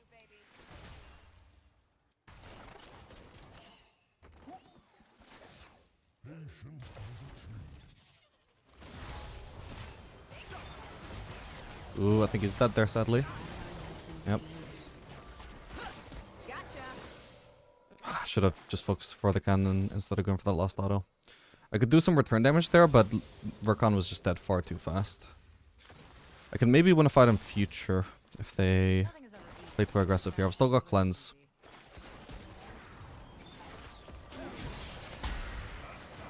Nah, but come on. Okay, they still have heal apparently. Fuck me. Shall we?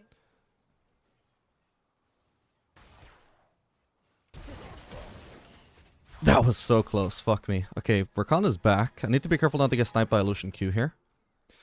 Evelyn is top side, so we know it's safe, thank god. Ooh, nice, that's one. Barely didn't get that myself, my bad, I didn't aim well enough. But that's a one fight, thank god. So we already have a SS lead as it is. Now look at this huge raid the Lucian is going to miss out on. He didn't even get the kill before, it was actually Maokai that got it, so this is amazing. I also have no kills, so it's basically assist versus assist for me and Lucian. But I have a massive CS lead, so we are massively winning out at the moment.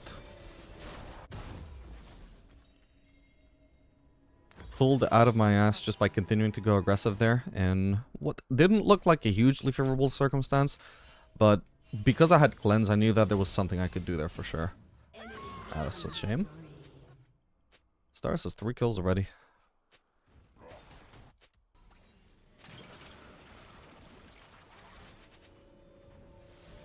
Ionia used to be so nice. Before humans tamed all that wild cataclysmic magic.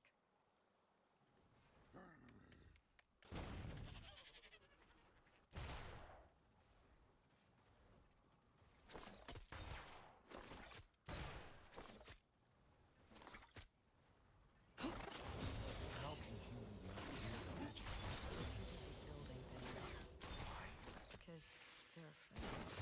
Just gonna use my to wipe out most of this wave. We can keep it somewhat frozen here. Not exactly frozen, but slow pushing harder. Gives us more waves that we can slow push with by keeping it more on our side of the map. This minimum moving forwards is griefing me though, because how can I pressure when I'm standing in 3 melees? How do you like me today? Same for this one.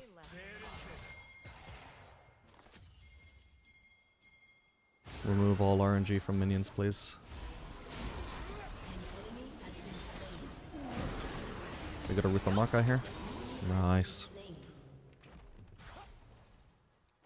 Okay, my team is gonna start the Drake. I'm gonna start crashing this, so then maybe I can consider helping if they need the help. I don't think they will, but if nothing else, I'll get a lot of solo XP here by guaranteeing that I get this crash off.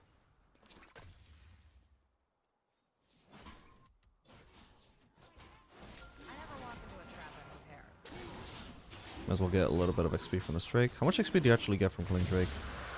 I think it's like worth 2 melees, maybe? It's not nothing. They dropped something. Actually, fuck it. I think this game I'll try out the Kraken Slayer Phantom Dancer, because I did like the Phantom Dancer, and that would work extra well if we actually use Kraken Slayer as well. I want a base here? No. I can crash this wave super fast. I'd rather drop a cannon, or sorry, base on a cannon wave, because I know that they're gonna struggle to shove that in time.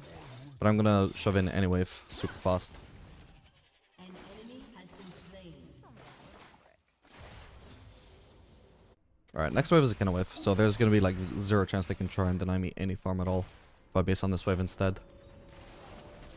So we'll pick up this up, and we'll do another dagger. Eventually we'll get boots, and we can upgrade the second dagger into berserkers. Ally has been slain.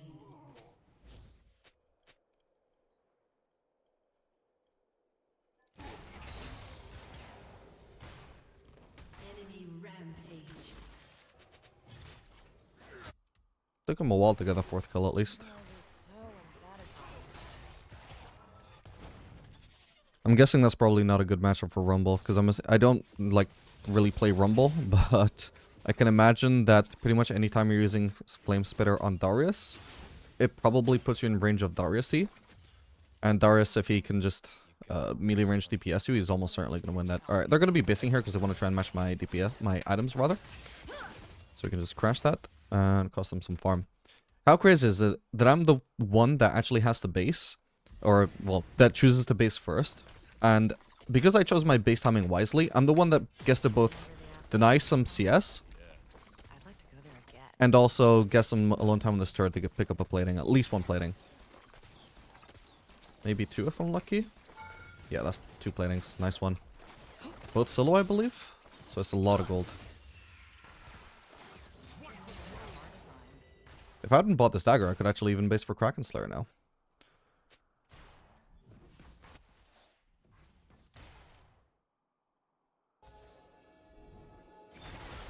Ooh.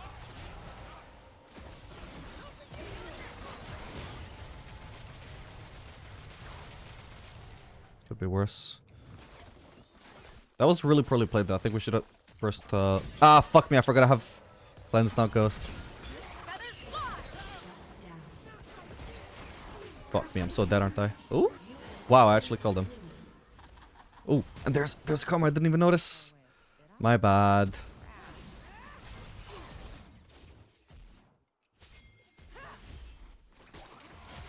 Okay, she escapes. If I try and shove this wave, I could die. I don't think I can, so long as I don't have help here. But yeah, we should have gone on the Maka instead of... Ooh. How low is Lucian? Pretty low as well. Nice one. Okay, well played. I've been trying to say this for like a minute now. We should have just gone on Maka because he was right there and he doesn't have a dash to escape on my route. In the end, we go on the Lucian, and at the end of the day, it's still the Maka that I'm actually hitting with my route because I set up all my feathers on Lucian, then he just dashes out before I get a chance to route. So not only was Maka just like the first person we could focus because he was obviously face checking the burst we were in, which just makes it like super obvious we should just go on him in my opinion. Is he gonna cancel my base here? He can try, but he would have to get into Q range, and that's a bit of a risk, so looks like I get lucky here. So we just way overforced onto the Lucian there. Got super greedy to kill the ADC when the support was by far the easiest to kill there.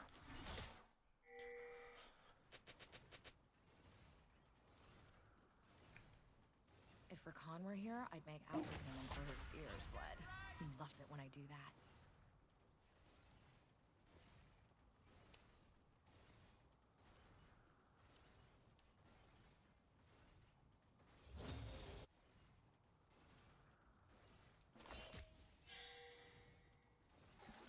Did you notice the sky? It's lovely. Beautifully.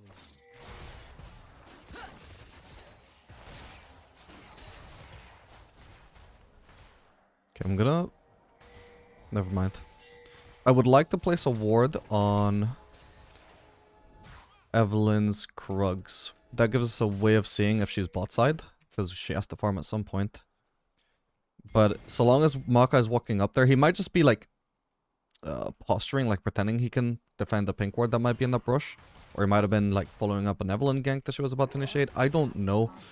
And so I can't really do that so long as he's posturing to actually follow up anything that might happen. I think Evelyn probably has to be here, yeah. I don't have cleanse up right now. Didn't get a root. It's looking very good though. That's Syndra. Nice one.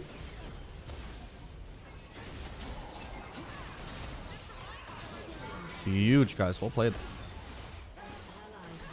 That's a shame. Alright, only person that could be on the way is, well, Maokai, so no one. They have this, right? Thing is, I can also shove another wave here as well.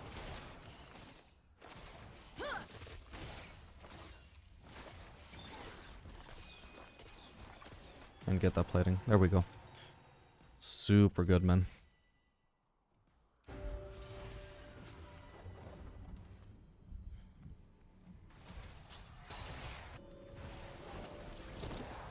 Is this ethically sourced? And another longsword. So we're getting as much out of the space as we can, and hopefully our next space will give us Phantom Dancer anyway. If we have to sell longsword to get the Phantom Dancer, that could be worth it. It only costs me 105 gold. She could get a shutdown here. That would be huge. But there's an Evelyn. How unfortunate. Shut down. Super unlucky timing for... Oh, she still got it though. That's huge. How is that only a 250 gold shutdown? Jesus. I don't know where Maokai is. I do have Volt and Cleanse, so I'm actually somewhat safe here, even if I get cheesed. But I'd rather not have to waste that stuff.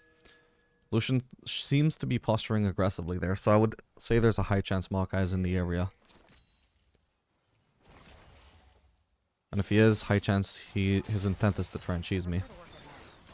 The sun, right? Duck.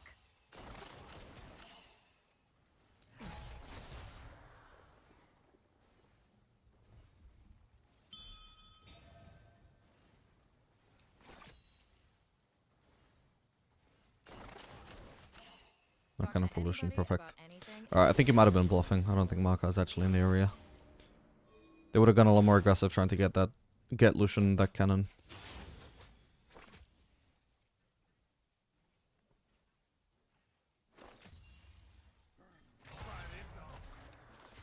If we get separated, I'll find it.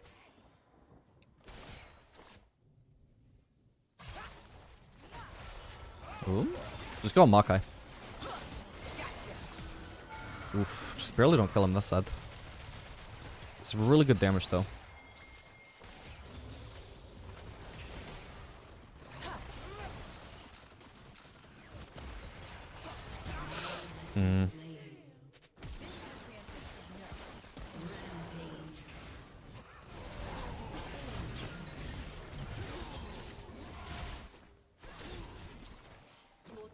Solo gold to me, perfect. And they killed Evelyn too. This is going amazing. Syndra's the only person alive. Well, Syndra and Darius are both the only people alive. And they're both accounted for, so push this. Maokai is the only person that's revived so far. Lucian is alive now. Evelyn isn't up for another while. I might be able to get this turret. I need to ignore all the CS though, for sure. This turret would be insanely valuable though, because it would give me 700 gold. Oh, thank god that Caster's under turret. I wasn't sure if it was or not. Perfect. Now we can try and shove this. I've still got ult if I need it. Didn't see that coming. Feathers fly! I was cutting that a little bit close, but nice. I knew I had a lot of feathers set up behind Lucian there. Alright, I got a colossal shutdown, so let's try and preserve that as much as we can.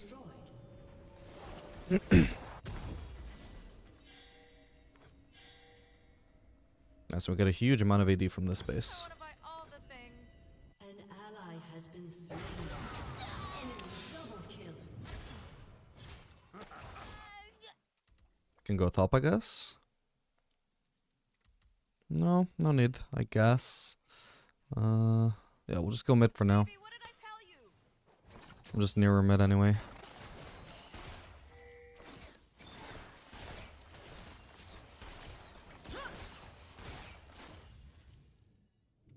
Not sure we can push a turret though, we need to back out. Why are these aggroed? I would have loved to farm these. Okay, Hecarim can get them though, that's fine. Can't really go top because Rumble or Karma should be going there.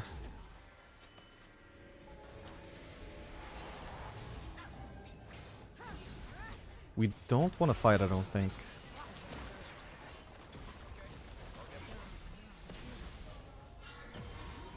This is super risky, man. I don't think we should be trying to do this. I don't have ult, for example. It's such a bad time to be fighting. That guy's free at least. This fight is actually going decent. We might be able to win it now. Okay, that's fine. Give up a wave. And we don't have our jungler now, so maybe we just want to do the Drake.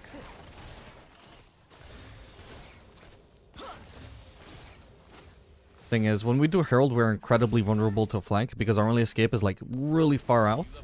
And they have an easy time collapsing on us. Drake is much less risky. I don't have Navori yet, so I don't actually have...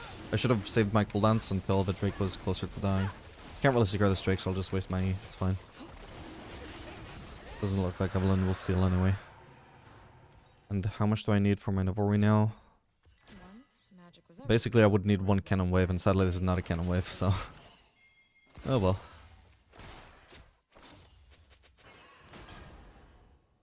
Gonna need 2 waves then. And I have ult up if I need that. I think Maw is gonna be super worth it. We'll do Maw third item. No, we already did Phantom Nest and Overeem, my bad. We can do Maw 4th item.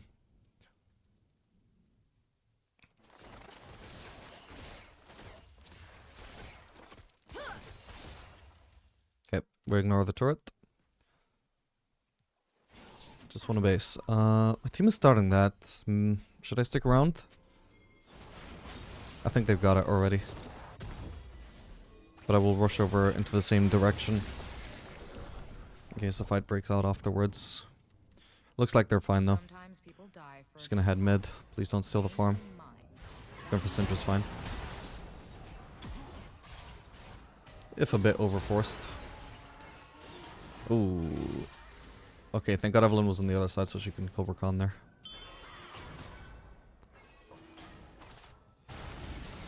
Oh man.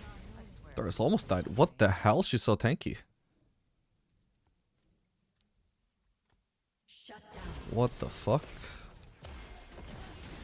What? Okay, she just outplayed. Jesus. What? Dude, I wasn't looking. Oh my god. What the fuck? Holy shit. Thank god I lived there. Should be fine. I'm going now. Where? Anywhere not here. That's where.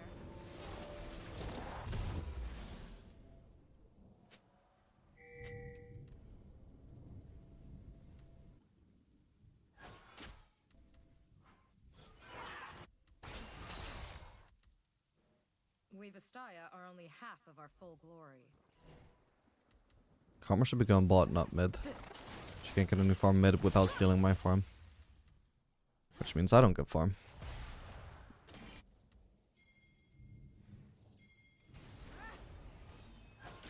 Okay. But She's not stealing farm, which means she doesn't get farm. She should have at least shoved in a bot lane wave or two before rotating here. See, now this is farm that I can't get.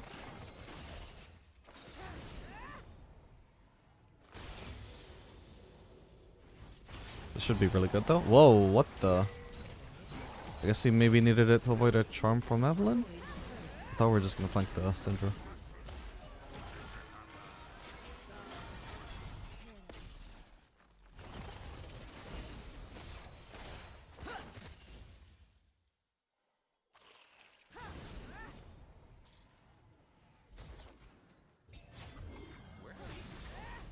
You forgot the plan. No. Yeah. Hey, have you seen his cape?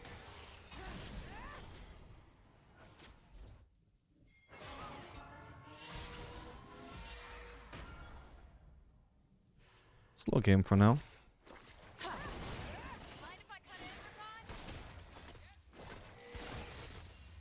But Syndra and Karma are doing a terrible job of farming, by the way. Like in Challenger, you would never see nobody at all on either team contesting bot lane for minutes at a time. That is just super bad. I need you to be more careful. Should TP top. Why does she do that? Can't see you die. Also, black is a terrible color. That's it. Hello. Let your guard down. She probably has a vision in that brush.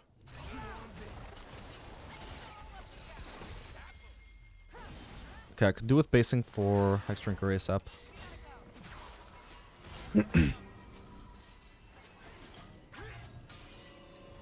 Nice, didn't cancel my base.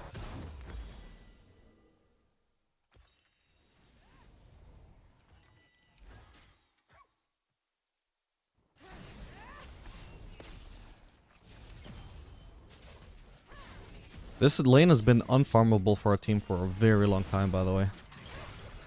Because of the lack of wave management having been exercised there.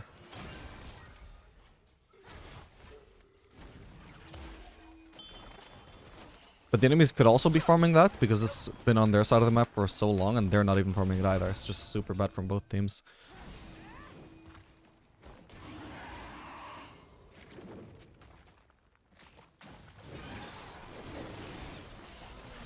Whoa, what are we doing here?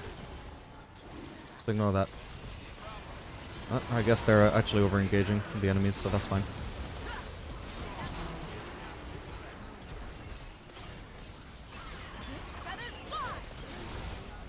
Nice one. Ow. Still took so much damage, though. Alright, we can do Baron now, then. Oh, actually, I'll get the Drake. My team should do Baron.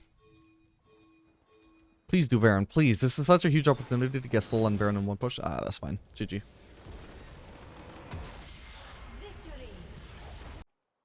Alright gamers, we are back for another game of Xayah to Diamond. This game playing Xayah Pike into Senna Taric.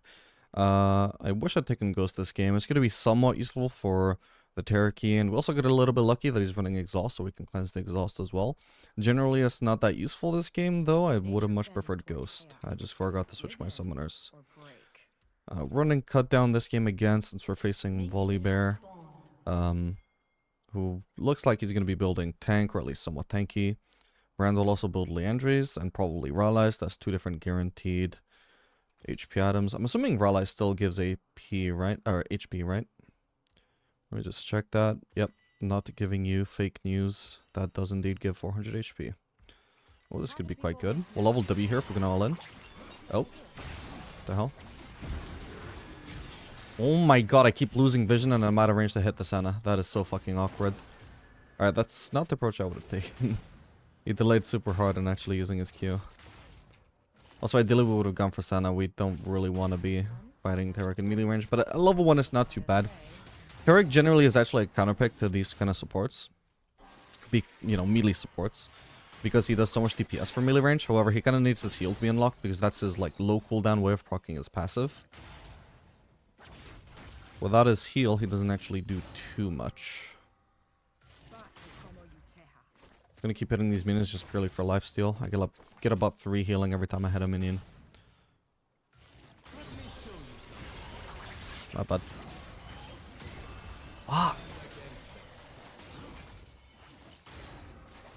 Sometimes people die for a good cause. Namely, That wasn't good. that's Alright, we're already off to a rough start here. I ended up doing nothing with my W at level 1, by the way. That was really annoying. Because I kept losing vision on the Taric and the Senna wasn't reachable. That ended up being just entirely a waste.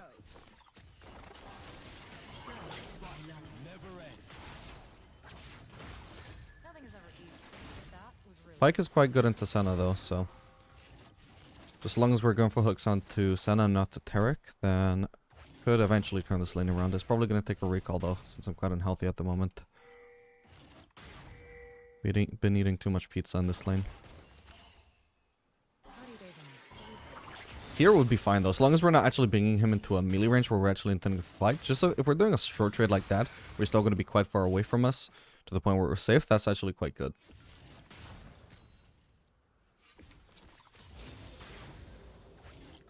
sabotage takes patience and time. And lots of feather daggers. They mindlessly marched right to their deaths. Like everyone in Noxus.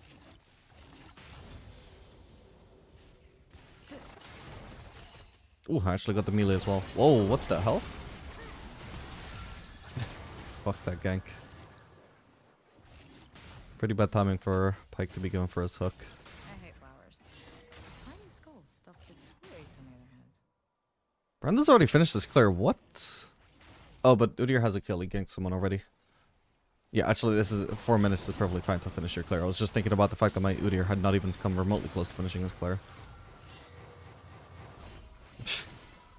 I'm Funny going. sound. Where? Anywhere not here. That's where.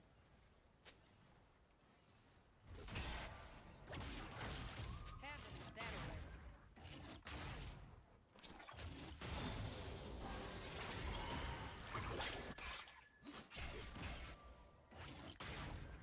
Nature is wild and untamed, not balanced.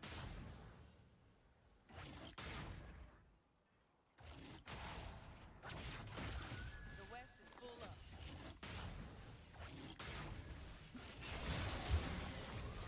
That was easy. It's so fun.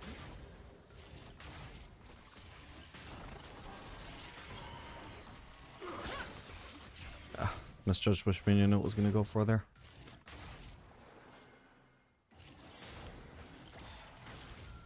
As much as we want to get some HP back eventually so we can start fighting back in this lane, I really don't want to drop away for it if I don't have to.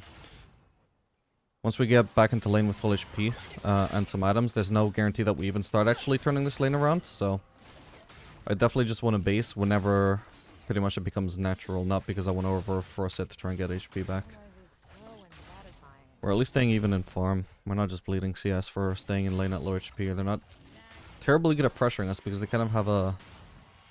I wouldn't say they have like terribly good synergy here. Taric is, I think, a lot better with dash ADCs. Definitely ADCs that at least get into close range. Because at the moment, Taric can only land his E by himself walking up with E. And he doesn't necessarily want to be engaging with a Senna either. I make chaos dance.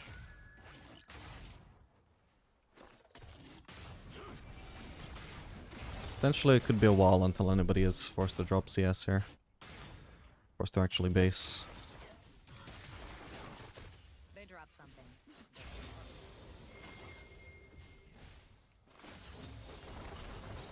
Nice, got it.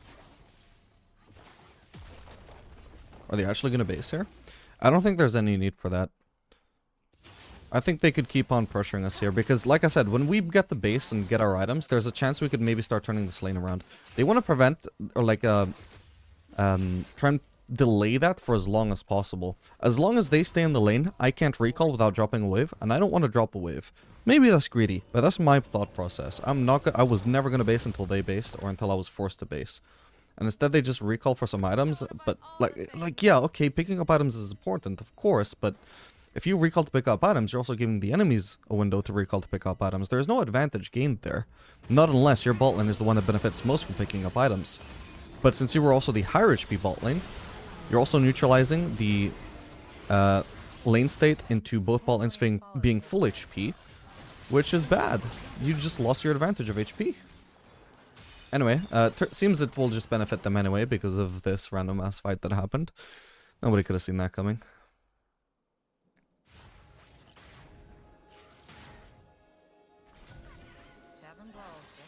Could be good, actually. I don't have W, though, but... decent damage, at least. Probably ping that. They definitely have vision there.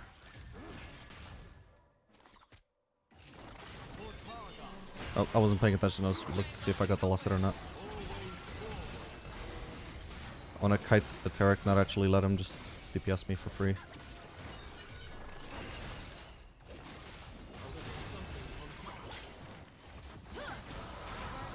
Come on. Oh, he gets so much healing. On top of going invisible off there.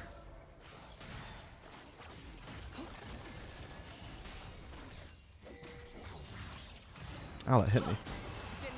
Okay, we got a root. Wait, I'm dead. My bad. I didn't realize how much damage I was taking there. My bad.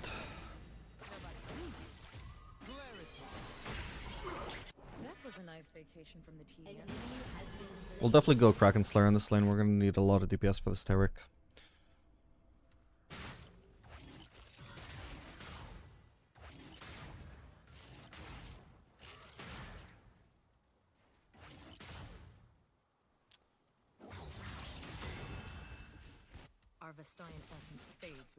If you don't deep push, I can't grab. They have better range than me. I can't walk up, or, you know, Senna has better range than me. Can't walk up without taking free damage.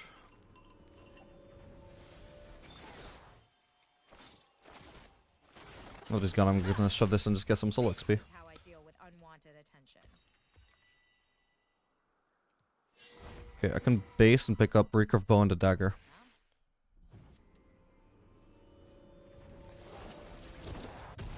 I'll cut the base immediately after. I just got back into lane, but it's a significant power spike. Yeah, basically, we need to be hooking Senna in fights. This Tarek, so long as he can actually auto-attack stuff, he's actually just so fucking tanky. We're never gonna kill him. Ooh. I'll start pathing towards mid. Alright, nice one. Senna ult wasted. Good to know. Tarek might go for this. Oh.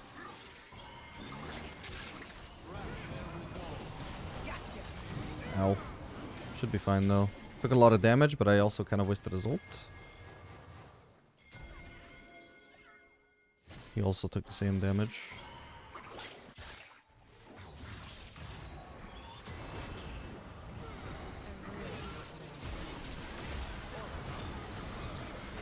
Nice, go for me. Go for the Senna, I would say. Even if we don't kill her, like, we would pressure her, take a lot of her HP out, and stop her from being able to just do something like that.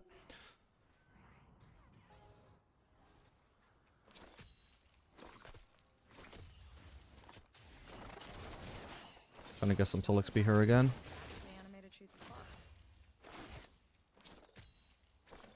Nice. I actually had an XP from to Senna now, even though we're behind.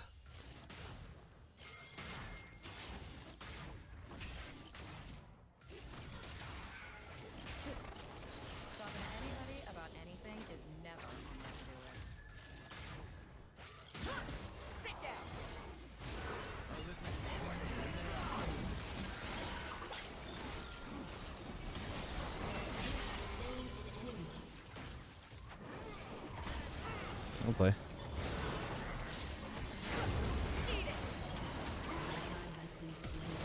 Might be being greedy here, but we'll see. If I can survive, we know. We know they have a Katarina. We don't know where she is. Yeah, I'm probably dead. Sucks. Or wait, am I? Oh, she just left. What the hell? Did she not know how close I was? Okay, she doesn't have boots, so maybe I would have just got away, I guess. There's 335 movement speed up, 365. I guess I would have survived, actually. It just feels weird that she didn't even try. But I guess she knew. Only way she could have possibly stood a chance there, I guess, is if Senna cut me off. But I don't think she could either.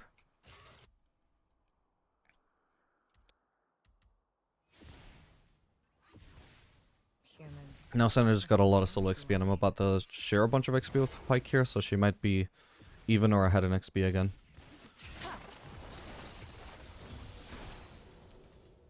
I can force her to miss an entire wave here, though, I think.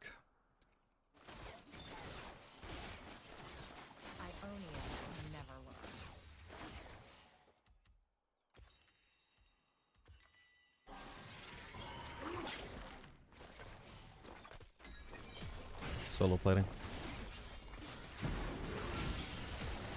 What?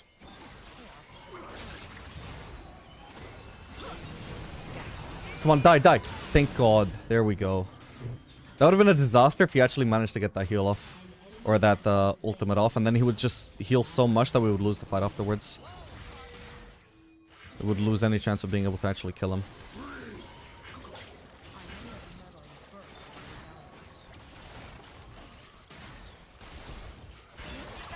Okay, ult was maybe a little bit overkill there, but I wanted to play it safe. She used her flash, which is a huge investment towards winning the fight. I'm going to use my ultimate, which is also a huge investment.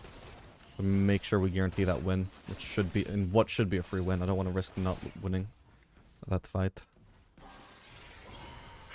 Don't. In fact, dragging him out of there would have been really bad, because it would make it so, like, every minute of that wave is aggroed onto Tarek there, and he, for whatever reason, he's not trying to drag it out. But if you Q him, he is dragging it out, and he might decide to stay there. Just let the wave crash. No point pressuring the Tarek when we're both about to recall anyway.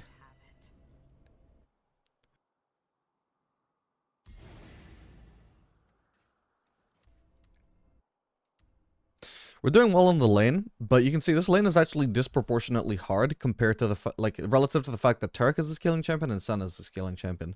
I'm I guess an all-rounder as Xayah, but I would say a little bit more early game focused. And Pyke is definitely very early game focused, and even then we're just barely winning these fights. That is because of how disproportionately good Tarek is into melee range champions and short range ADCs, especially in mobile ADCs that can't actually escape his auto attack range with a dash. Should be able to clear this. Got a root. She got way too greedy trying to contest that when her support is mid lane. And then there's also the fact that Senna is quite good into me. Xayah is also like disproportionately good into short range champions, which Tarek is good for in that sense, but at the same time, like, it doesn't even matter how strong I am because he keeps like healing so much. But Senna, it's extremely hard to set up feathers behind her, and I get outranged so hard it's kind of hard to trade. Or, I mean, I can set up feathers behind her, but, like, just the nature of a long-range champion is that there's less chances she's gonna be in front of my feathers rather than behind them, you know? Thankfully, though, we are winning the lane, but there's an alternate universe out there where we actually lost this lane, and it's very realistic just because of the matchup. And it's a terrible matchup I can't speak. Terrible matchup if you're both losing the lane and then also getting outskilled as well. This is one of those lanes where that was very realistic.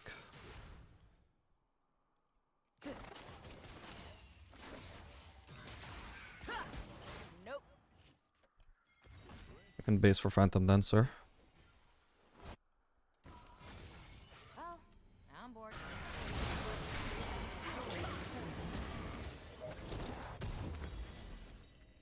I know I'm being price gouged. Rampage. So I had 404 movement speed before getting Phantom Dancer, and now I have 422. I gained so much movement speed.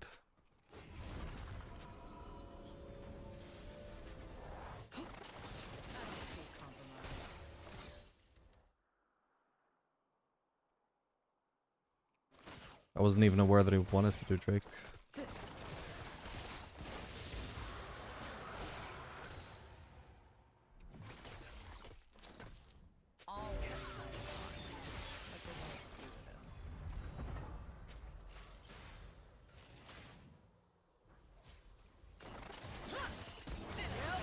Pinging the wrong thing. Fuck! And I got distracted pinging that instead of juking.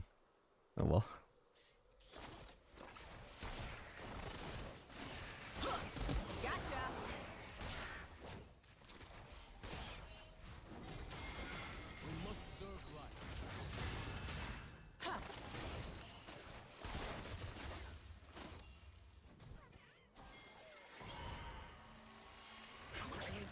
Are only half of our full glory.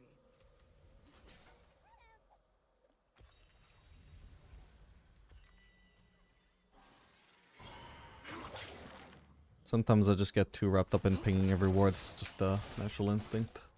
Even if it's definitely not a time to be pinging wards. Fire in my blood.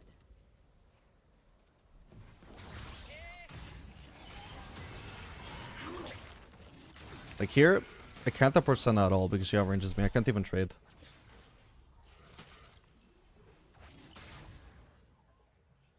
definitely trade with something like Xayah though, for example, or Vayne. Vayne is also not ideal though, just because she can easily dash out of the thingies. I'm gonna sneak one auto attack onto her there. She trades back because she's higher ranged and she does more damage than me. It's just not a good matchup for me. Ooh. Nice one.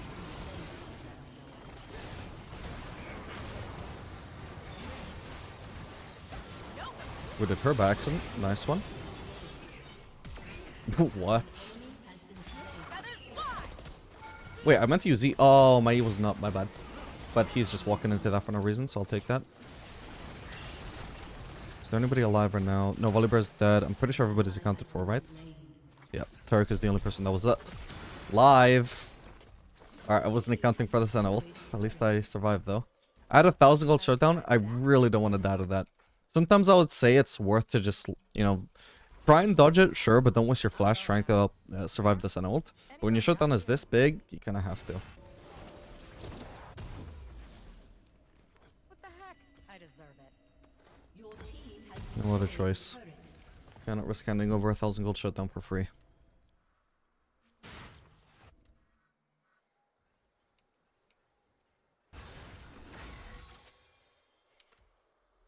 I prefer to work. Can't really safely shove mid at the moment, so I'm gonna go for the Raptors. They're bad.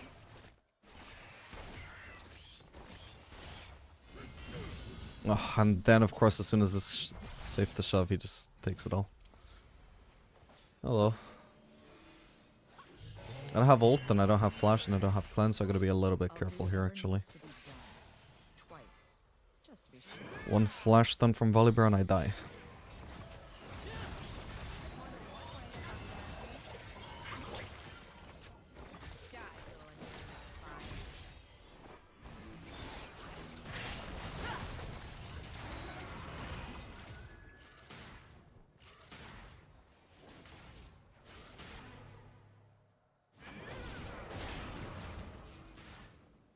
No one will block my path.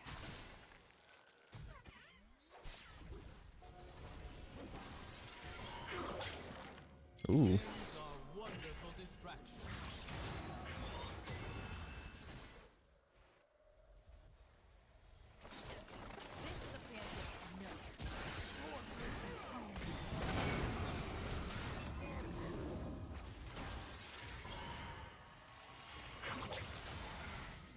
I hate Brand. Such an illegal amount of HP to lose from 1E. I hope one day Riot comes to their senses and just removes the interaction of Liandry's being constantly reapplied by burns and just makes it a general purpose item that anybody can build and doesn't just drastically alter the playstyle of any dot champion. Nature bends towards chaos. Give in. I can't risk that.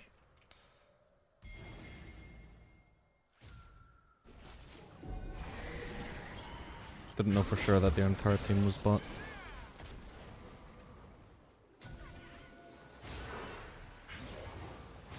Talking to people makes me want to stab them.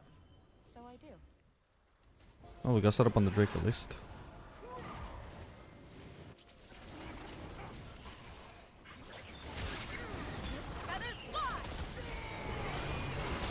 Ow. There's not much I can do here when they're about to become invulnerable anyway. I'm just trying to poke with Kiwi for now. Where's Katarina, by the way? I think I can help her, actually. I misclicked Ronaldo.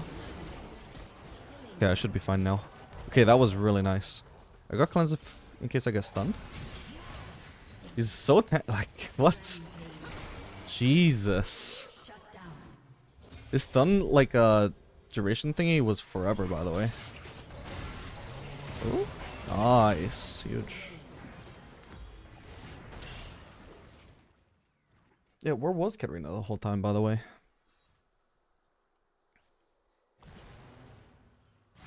She wasn't in this fight. She didn't defend the turret. I wonder if she was AFK. Because that fight should have probably gone a lot worse for us. Granted, we didn't have Hui either, so it was 4v4.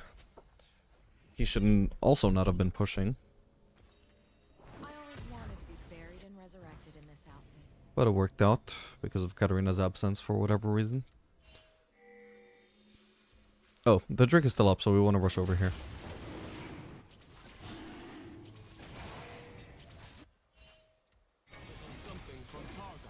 Once magic was everywhere.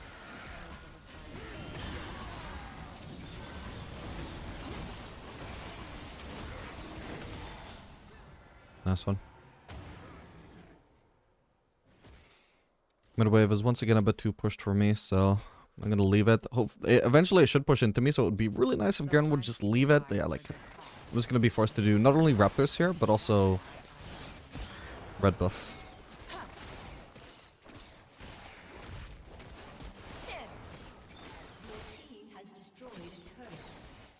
Just for the sake of actually getting some farm here. Thankfully, as an ADC with so much AoE, I do have the choice of actually getting camps like Raptors. A lot of ADCs like Jhin can... Well, maybe not Jhin, he's got his traps, but a lot of ADCs don't have enough AoE to really do Raptors comfortably. I just lost another wave, what the fuck.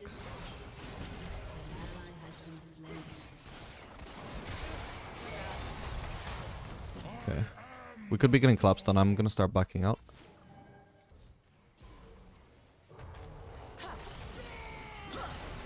Get the root. Ow, how did that hit me? Sabotage takes patience and time. And lots of feather daggers.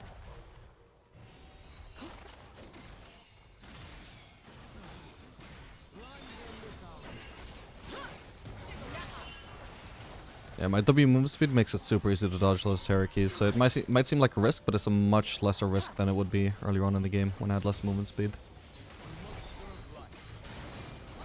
Fucking hell, the center range. Ow, what the fuck? I just noticed she had a feather there. Fuck me, my bad. Not a feather, a dagger. Jesus. All because of Brand W. Fucking rallies.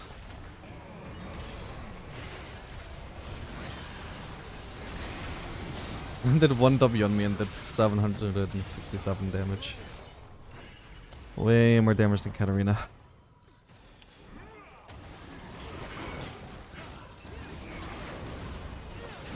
I just really hate Leandri's making... These champions making such one-hit wonders.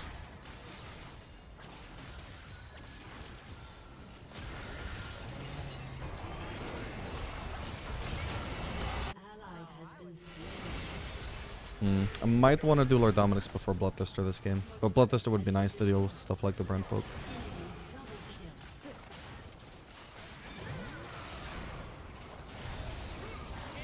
Ah, fuck me. Ah, I wasn't looking. I was looking at the mini-wave and they were getting hit by my E. Guess I got hit by Brand Q first and then send a W. Fuck. Thought I could clear that. My bad. It's too risky.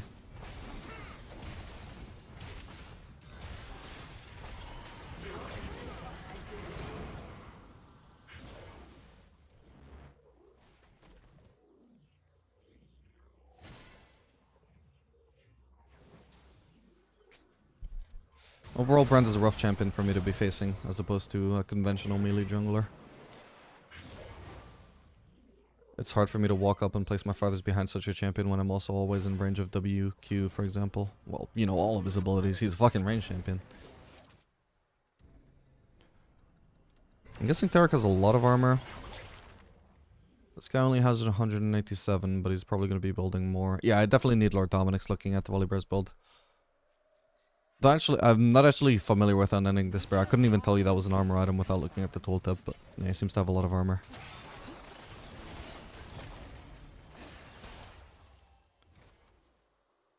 So soon we're going to want to sell the Durance Blade for Lost Whisper as a start, and then upgrade that into Lord Dominic's.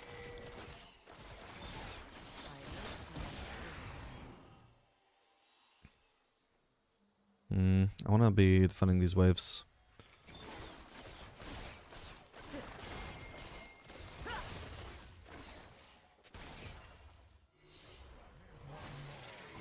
I can already sell my Lost Whisper. Or sell my Durance Blade for Lost Whisper. Hello. Fuck me. I hope we're alone here. Didn't have my root there actually, my bad. I did one more feather.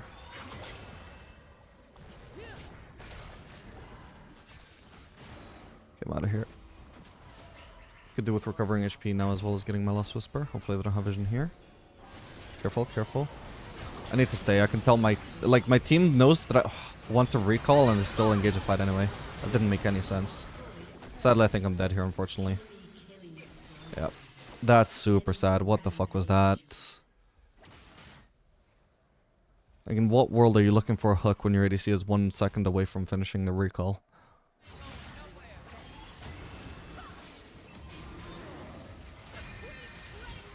If I cancelled my recall, the only difference would be that I'm alive. My team would have still got stumped in that fight. They wouldn't have, they were gonna, like, fight even though I was gonna recall.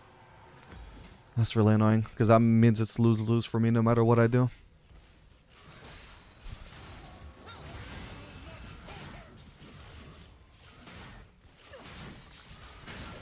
I should have just cancelled, you know, finished my recall though. My teammates, I shouldn't be anything with them.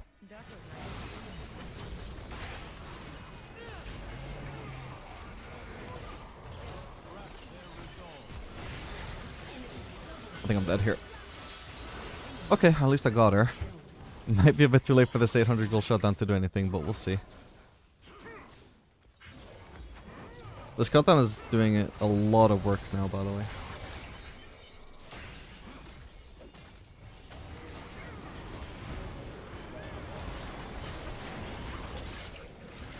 I'm up in 20, 22.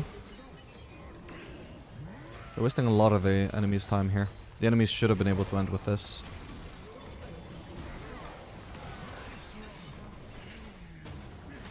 Damn. Yeah, sadly they will still end. Actually, Garen is up. I'll vote no just in case. We'll try our best. Ah, but the Terracle. Okay, this could be doable.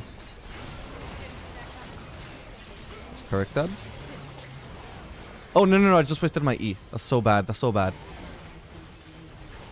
Thankfully he's dead anyway, thank God. He's definitely lost a lot though.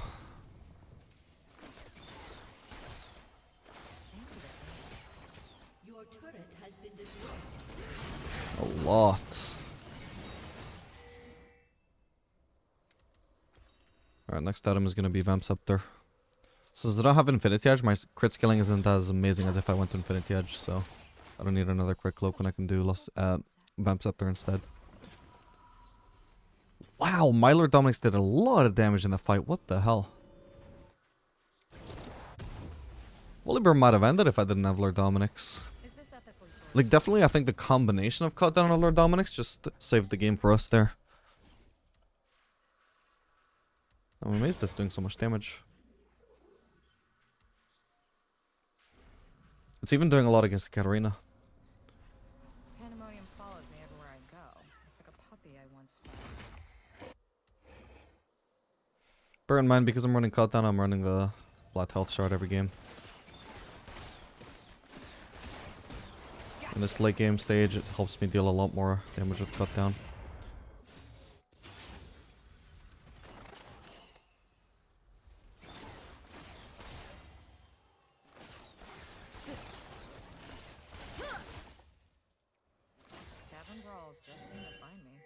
I don't think there's much we can do about the Baron, to be honest. It would be so easy for them to backdoor. Just leave it.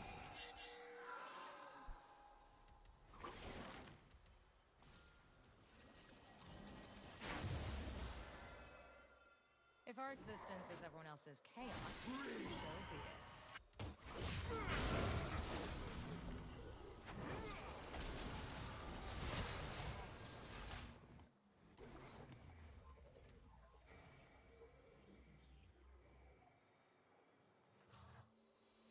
Our Vestian essence fades. Even their quote-unquote squishy mage has 700 more HP than me. Nice one.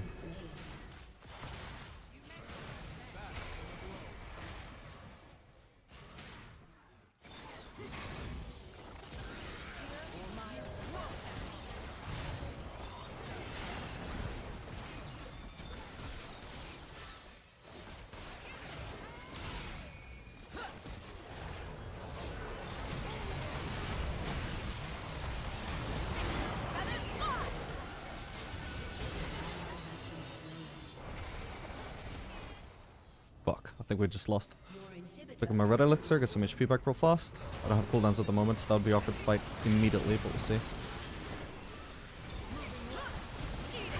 Yeah, I got her. I think we just killed him now. We start off with the Taric so he can't keep healing the Volibear. Nice one. Try not to let her get this inhib. Should be easy. Perfect. That's not a whole lot lost, all things considered.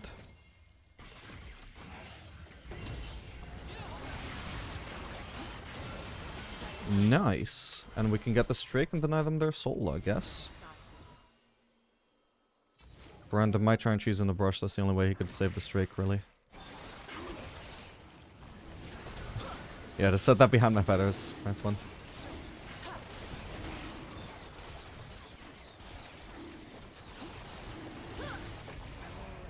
Smattered that from 1700 HP.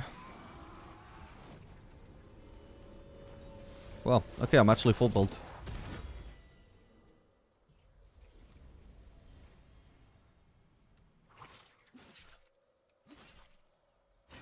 I really Ooh, I could maybe try selling my boots for opportunity. That's a lethality item that... or a non-crit item that gives movement speed. 5% movement speed, same as Zeal. It's not a huge amount of movement speed, but the only awkward thing is I'd lose attack speed, which isn't, like, it's still, like, worth it in terms of the stats that I'd gain, but it's always really awkward to downgrade an attack speed, because throughout the game you slowly become accustomed to getting more and more attack speed. You never get accustomed to suddenly losing attack speed. Could make it awkward to play. But it gains so much damage from, like, QE, for example.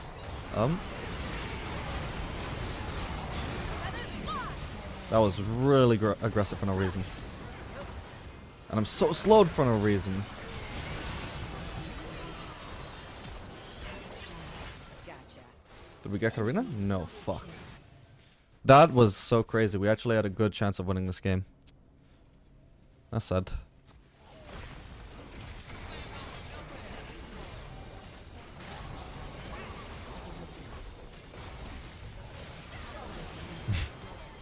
Doesn't mean anything. GG.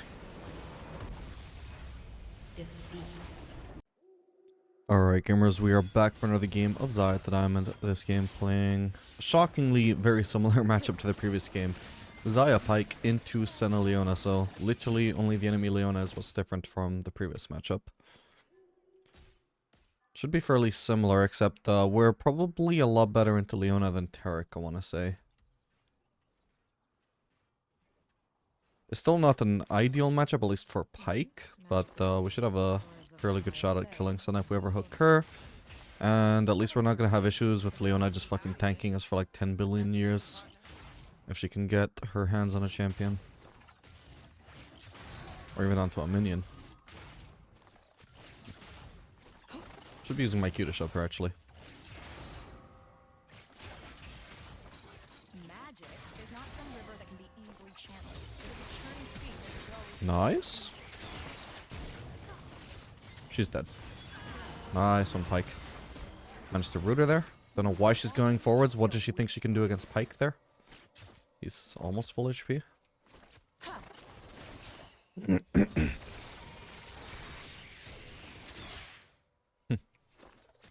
mindlessly marched right to their deaths. Like everyone in Noxus. Not sure I was going to be able to have my auto attack in time to get that next lost hit, so might as well use Q. I'm recalling anyway, so I don't really need the cooldown or the mana. Anywhere not here. It should be hard for them to try and crash even if they want to. Since this wave is so far on their side of the map, even if they wipe out this wave instantly, this is a lot of travel time for this wave to have to go through to actually reach our turret. So it's in a pretty good spot. In fact, the turret killing at least one melee that I saw is actually quite good for us, because it's going to cause it to push faster towards us, while also still, like, not actually causing a crash in time for me to miss CS. So all it means is that I'm going to lose less CS because my minions are dying faster. So my minions are doing less damage to their minions, which means I get more minions. I also get a faster crash, which means we're going to be slow pushed against for a lower duration of time, which means we're going to be getting zoned for a lower duration. Leona still hasn't based. Oh, my bad. Xayah has based, but she actually got no items from that, so she's in a really bad spot. So what she wants to do here is actually to crash as fast as she can. I'm going to thin this out, because I'm not going to let her crash. I'm not going to let her recall. She probably has enough gold now where she could base on double longsword. If she could base. I don't want to let her base. I'm just going to keep shoving. If I run out of mana, I can use cookies.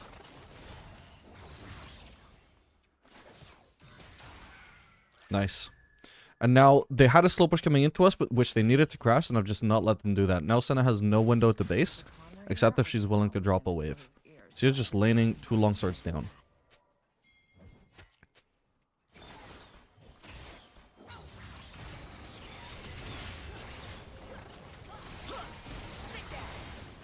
She should be dead. That was actually such unfortunate timing. That was going to be my kill if she didn't stun me right at that second. Not nice. My bad for using my cleanse when it was a waste. I just didn't realize Pyke was going to be able to kill her. I thought I would be needed. I was born to ruffle feathers. Alright, Xayah gets her base. Just gonna get this plating. We can maybe kill Leona. No, that's fine. Let's not overforce it. Just get the plating. Get out of here. Xayah is now gonna come back with, I'm predicting double longsword. And I want to base and get something better than double longsword, obviously.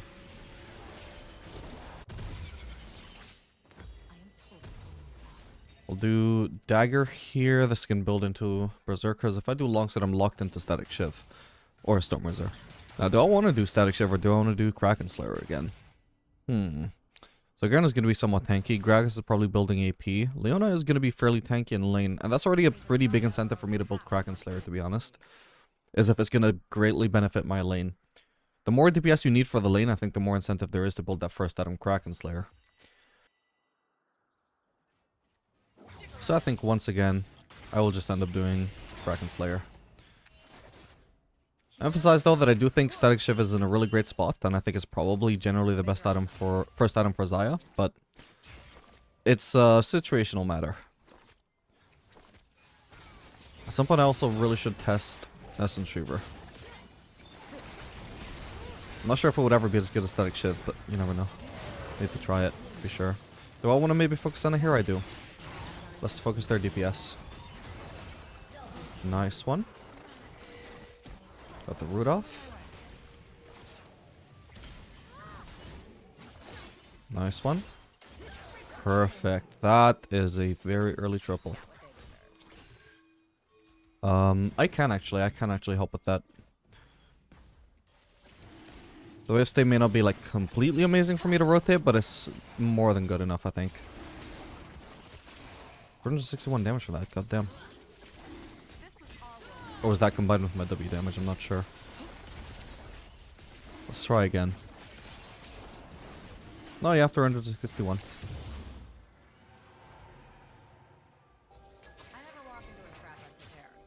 We could have engaged onto her there. That would have been hugely worth the try. If Pyke eases forwards and manages to hit a Q on her, which is easy by the way because she's against the wall, then that would just be an extremely easy kill and she would get completely fucked over. Like, the lane is already ridiculously hard for her as it is. If she just enters lane and immediately dies before getting any farm, there's just no coming back from that. So it's definitely a missed opportunity just because Pyke wanted to get the ward. Alright, we're gonna base. I can't believe how already I'm getting this Kraken Slayer. They're freezing, it is what it is, I don't care, I need to prioritize getting my huge base off here. If I have to walk forwards and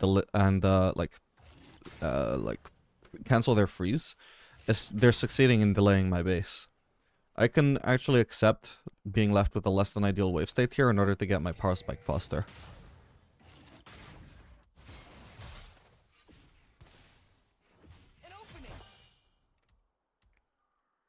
I'll do whatever needs to be done. Twice. Just to be sure. Got the free boots now too.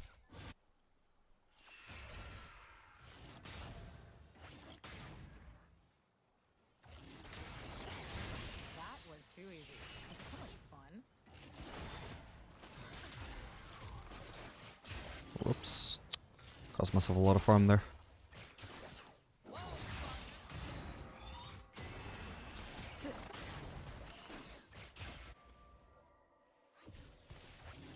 ally has been slain.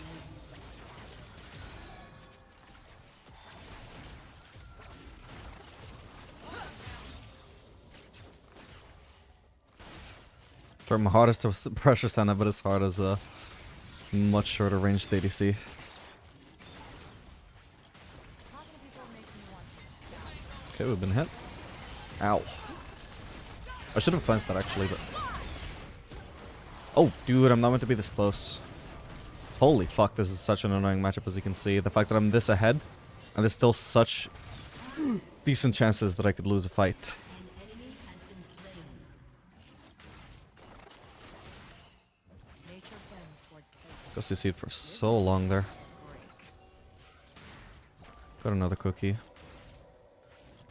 Pyka's ult, so Leona's actually almost very near death. Closer than it looks. Level up is huge here as well. Makes me significantly tankier. As everyone else is chaos, so be it. We should be looking for a fight. See, if I die here, that's really stupid, because this shouldn't have happened. Pyke should have engaged. We were in a position to kill Leona. That's sad. Oh well.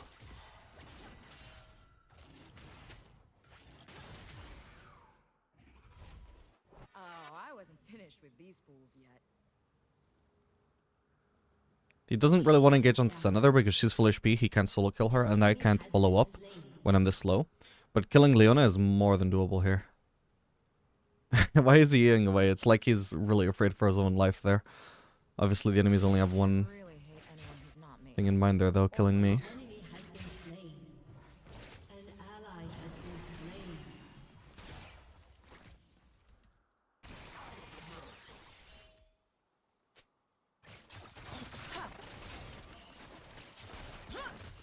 Howdy there, man.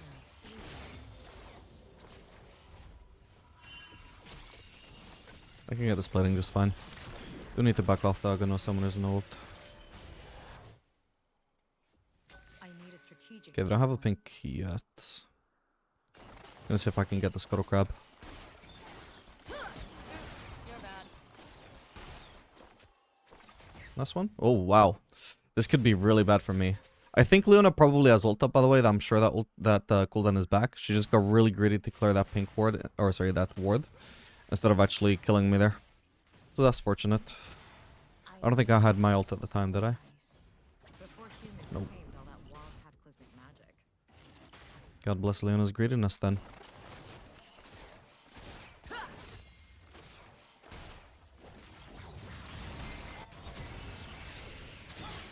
She's gonna, yep, E onto Pyke there. Fuck, I need to get out of here. Okay. Not too bad. Can't finish either one of them off with QE, so... Humans. They're so very blind. Yeah, we can get another Drake here. Oh.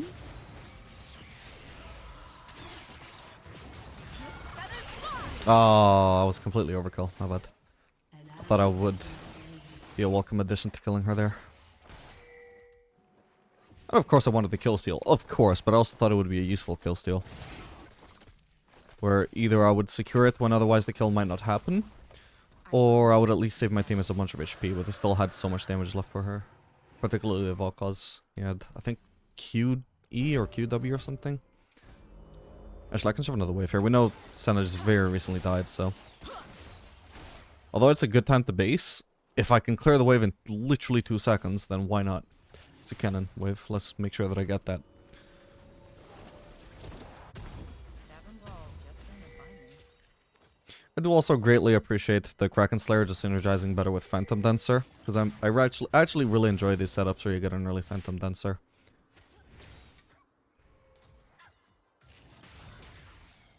If Navori was stronger, I wouldn't like it, but it's just not amazing at the moment. I was actually looking at this the other day, so ADCs who are core with Navori, like Xayah and Sivir, Infinity Edge is like barely worse than them in win rate at the moment, which is just a really sad sign as to the state of Navori. If you could actually viably build Infinity Edge, it wouldn't be much worse. I can't believe they actually pulled back on the Navori nerf, or sorry, the Navori buff, because they're like, ADC is fine. It's like, okay, but what about Navori ADCs? Navori ADCs are not fine. I mean, maybe they're okay, but like there are some that are weak because Navori is weak. And if you buff Navori, that saves you having to buff every single one of them. Like Xayah, for example, is weaker than last season. Sivir is weaker than last season. Tristana is weaker than last season. Freeze. Huh. Suppose if I just drag them around like this, I don't actually have to tank anything. I can't exactly freeze with this, but I can at least force the wave to be a bit further on our side of the map. Makes sense I have to be a lot more overextended right now. They're also not going to expect Pyke to be in the brush. Or they are less likely to. I can't say what they are or are not capable of.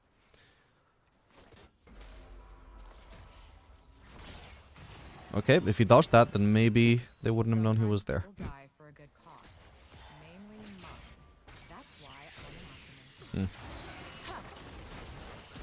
Actually managed to get a root on her there. Nice one. Ooh. Ooh, she saw it coming this time.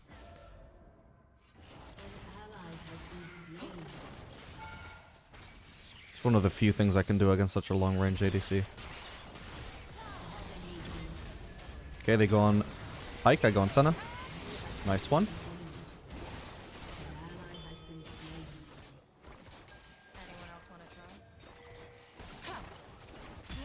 Oh, okay, that's fine. Arguably I should have used my E only after I used ult. But either way, the damage probably would have been fine if she didn't flash my QE and my ult. Should be able to get the turret now.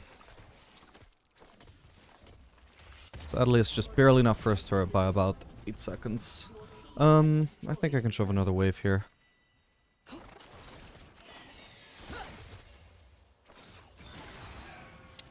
Thought that would crit, there'd be a Kraken Slayer pocket, and it was neither.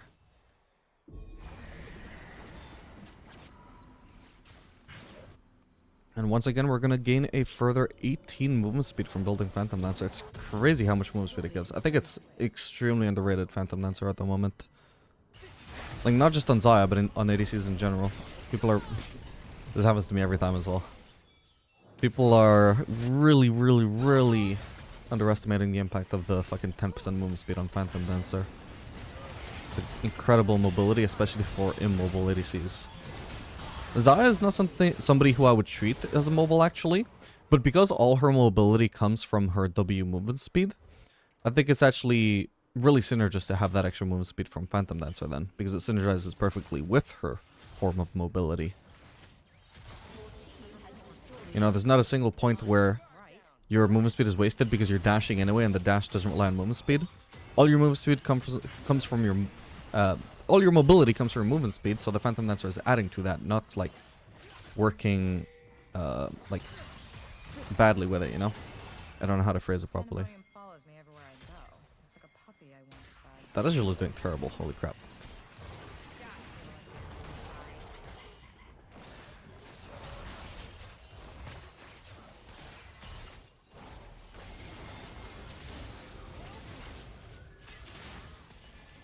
Hello, Garen.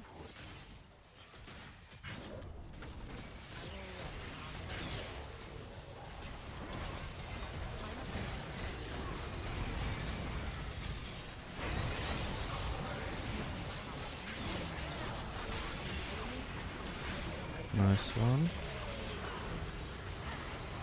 Can walk up to that, or can I? Whoa, what the hell? Where did she come from? Nice.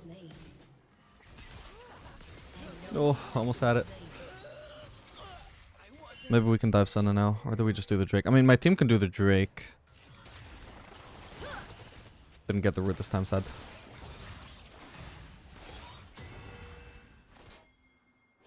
Missed the cannon.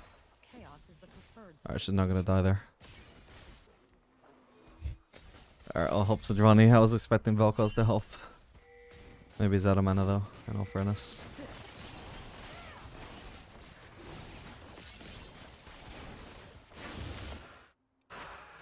Alright, ideally I don't want to base until I have enough mana to upgrade Caulfields and also get this pickaxe. So that is going to be 1275 gold. I need about 270 gold. 300 gold, basically. The alternative is I base for Caulfields and pickaxe, which, to be honest, is the less greedy thing to do. Because at the moment, I've already got gold to get the fine base, but it's, I don't know, it's just not the base I want. I think AD is much more valuable for me at this stage. I basically have the gold now, but I also would be sacrificing a wave if I base here, whereas I can shove this wave and then base and not sacrifice any waves, so... We'll shove it first. Now we base, and this is where you can see why I say that it's potentially greedy of me to go for the pickaxe instead of the crit cloak. You can also just say that it's really dumb of my team. But basically, if I had just based immediately when I called that, then I would have actually been here, potentially in time to actually influence this top lane fight. By going for the pickaxe, I'm basically saying I'm not going to do anything for the next, let's say, 45 seconds that I am farming this pickaxe. Because I'm definitely not grouping with my team there. I'm always just going to prioritize wherever the farm is. But that being said, was that a smart fight for my team to go for? Absolutely the fuck not. That was shockingly bad. But, you know, it's the principle.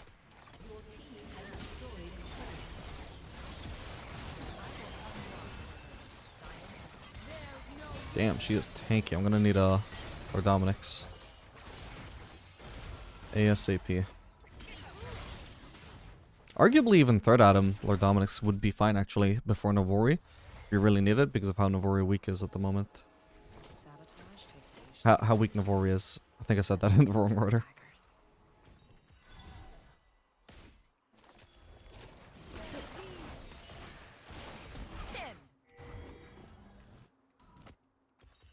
Need 300 gold once again. Unlike the last time though, I'm not actually expecting my team to deliberately try and avoid fighting, because there could easily be a fight and it would potentially be good for my team to go for, you know?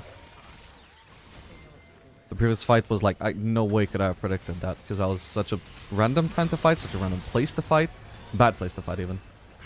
And they could clearly see they were outnumbered and took the fight anyway. Completely unpredictable.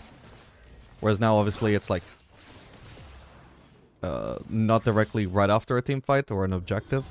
It's like when we're like contesting vision and shit, and potentially looking to push a turret.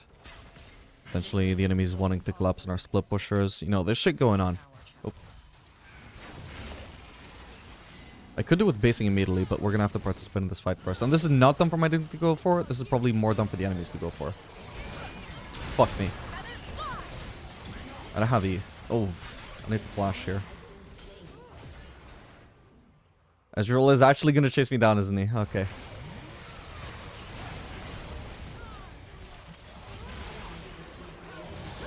Why is Senna in the brush randomly? Holy shit, I'm so lucky to survive there. I had a decent shutdown as well. Alright, we'll push bot. That worked out really nicely. So yeah, in theory, I mean, I want to base. I don't want my team to be engaging there because I already have my Navori.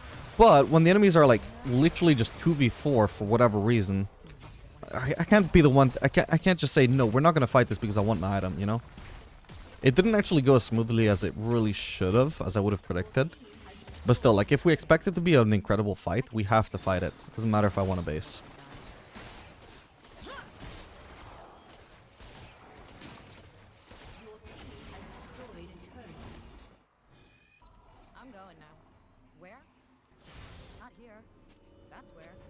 Fucking hell, those feathers scared me.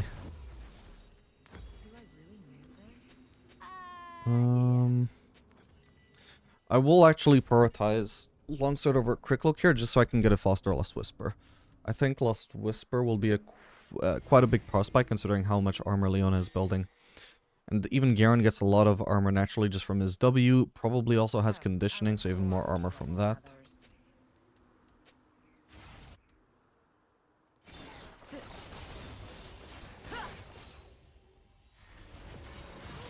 Actually, could I have finished Lord Dominic's at the same time as Navori there on that base? Maybe I could have. Also, I can actually base now, but the Drake is coming up, so it's not a good time for me to do that. We should be doing Drake. We're literally at soul point. just ignore the volley bear, I would say. It's really important to secure this. If we lose a couple of members, it is what it is. If we lose Baron, that sucks. But my team are our team are putting us in a really awkward position. I can actually solo this though, but I do know somebody on the enemy team used the vision plant, so I'm worried that I'm not actually alone here.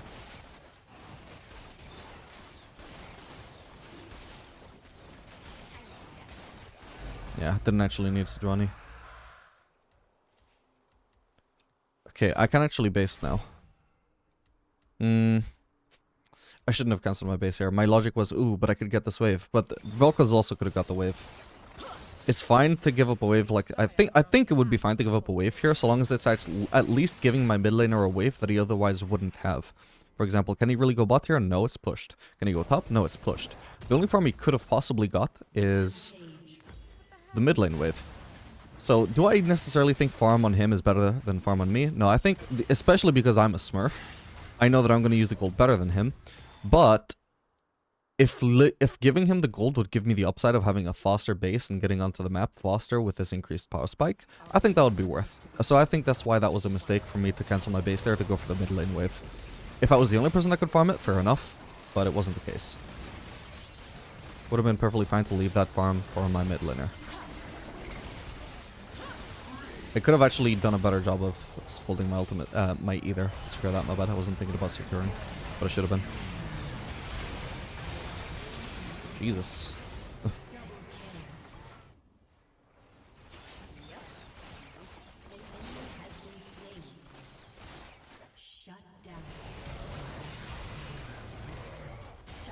Oof.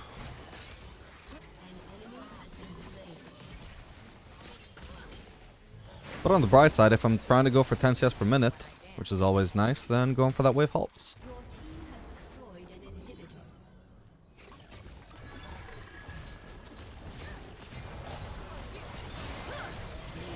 Nice one.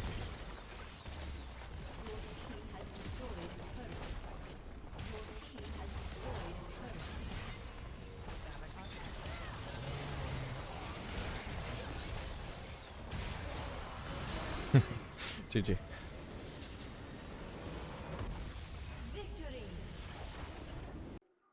Alright gamers, we are back for another game of Xayah to Diamond. This game playing Xayah Alistar into Jhin Neeko. I just realized, isn't Sun ADC quite unpopular? Like, I know it's actually strong, which it has been for a while, by the way, super underrated for so long. But it's still not that popular. What are the odds we played the exact same matchup minus the Taric Leona twice in a row? Let alone when the enemy ADC was a Senna. Oh, that's Neeko still.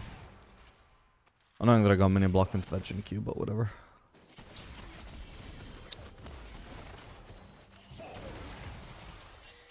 What?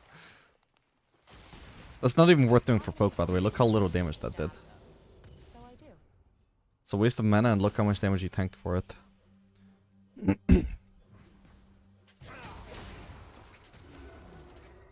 The most you should use W level 1 for is just disengaging.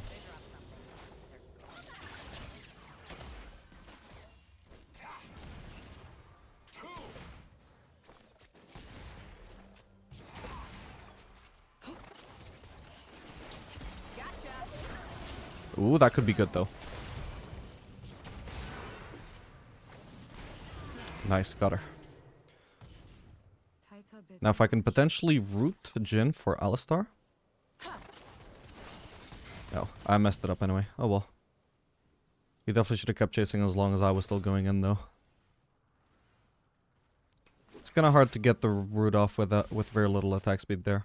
I always find a weak spot. Or at the very least with, like, I needed at least level 3. It wouldn't be so bad if I actually did have attack speed, but otherwise I kind of need level 3 so I can get a single feather with 1 auto attack, then use Q, then use E. Instead I have to do Q, which already puts, like, the majority of my feathers out. Then I have to actually auto attack, which is going to be slow as hell. And then I have to use E, and I have to hope that they're still in range to get hit by all 3. Whereas if I can get a feather with my first auto attack and I can lead with the auto attack, then it's much more likely that I get to land the feather from the auto attack as well as the 2 feathers from the Q. What is she doing? Could be a good all-in here. Alistar I think is a little bit far back, but... Oh no, Alistar. Alistar, what are you doing? She will die eventually, but I'm gonna have to flash for it. That was really weird execution. I suppose I can stick around and shove another wave. Or we can all engine, maybe. He has an item advantage, though. Don't feel bad. They're just mad. But if Alistar can push him into me... They have vision, though, for sure. Oh, yeah. Alright, that's fine. We don't have to force anything here. Can just go ahead and shove. Well, actually, Alistar's still going for it. I guess Jhin definitely doesn't have vision this time. We need the Xayah are only half of our full force. We got the root. Nice. Okay, that works out a lot better than just recalling. Perfect. Well played, Alistar. Stubbornness always prevails. Being inflexible is a good thing. No matter what happens, always stick to your original plan.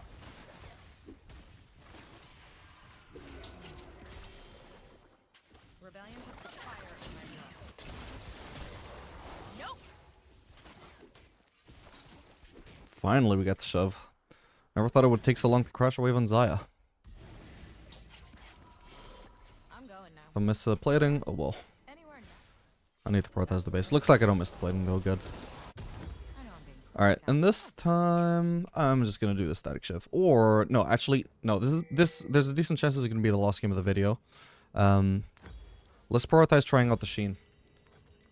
Essence Reaver. Been saying I wanted to try it. Should have at least one game dedicated to that. Sole authors of history. Time to write our chapter. I'm gonna miss the attack speed from having a new quiver item though. An enemy has been slain.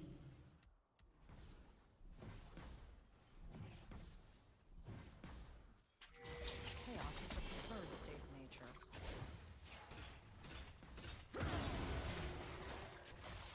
nature. I wasn't sure if that was gonna be the fake Nico or not. Nice juke from Nico. Oh, is Jhin trolling? I guess he is. Party days are my favorite. This is level 5, so if he does come bot, we're not gonna get just randomly stomped by his That was ultimate. too easy, but so much Okay, fun. Fizz is still mid. He should be coming bot to try and make the best of his trolling ADC. Our goal in the meantime is to crash this as fast as we can, make sure the enemies don't get... miss out on as much farm as possible. Also, Alistar should be, if anything, roaming here. It's kind of roll to just walk up here and tax these platings.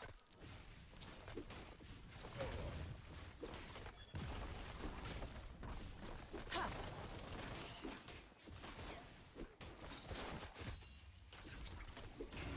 prefer to work at night. It gives the sun bright. Dark. Good ones then are hard to find. Oops, you're bad. Decent damage. Another plating. Once again, taxed by Alistar, even though he's far away. Feels bad, man. I can shove another wave here and then I'll base for Essence Reaver. I can base already, but I don't want to drop a wave for it. There's no need for that. What shall I cut off? Obviously, I would have more tempo if I did just drop the wave, but you don't always need that extra tempo. Now.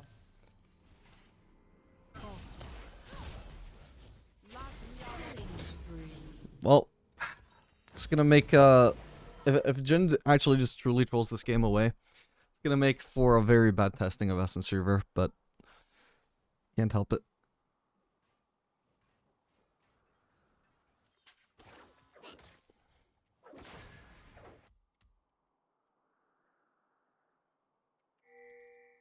Compromise is so unsatisfying.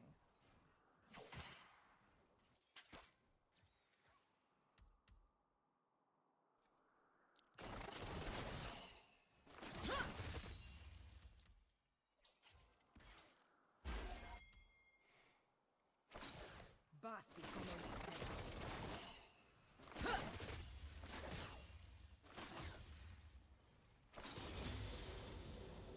An enemy has been slain. Okay, Fizz is in the area. Decent chunk from that. Pandemonium follows me everywhere I go. It's a puppy I once bred. If he ults me, by the way, I can always just dodge his ult with my ult, so I don't have to be terribly afraid here. What is he going for there? They mindlessly marched right to their deaths. Like everyone in Noxus.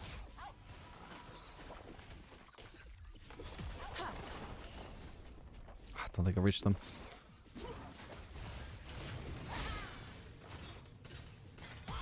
Ooh. I got the root.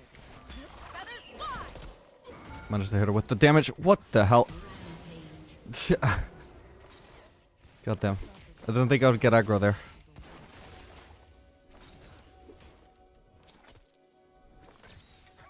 I guess it makes sense. I was targetable by the time my damage landed.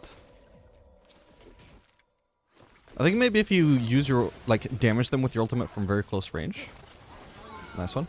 I think if you maybe damage them with your ultimate from very close range, you might still actually be treated as untargetable by the time the damage hits them. Whereas the longer range, the more chances that you are targetable by the time it lands. So that might be something that decides whether you get turret aggro or not. But I'm not entirely sure. It's not something... I would have to look into it. I just swear I remember at least one Xayah player recently not getting aggro from using her ultimate. But I could be wrong. Alright, and fuck it. We will do... Zeal again. Zeal and the Phantom Lancer. Sabotage takes patience and time. And lots of feather jacks.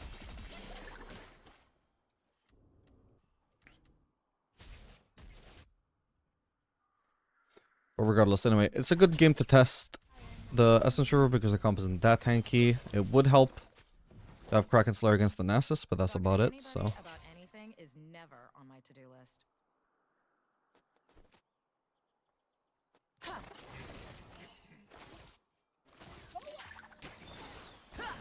Gotcha. That basically one-shot her, what the fuck? Holy crap. That was satisfying.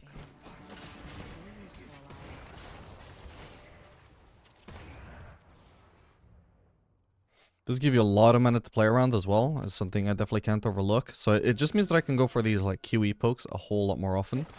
Because I don't actually have the drawback of mana to worry about. Nature is wild and untamed, not balanced. Mana efficiency suddenly goes out of the window.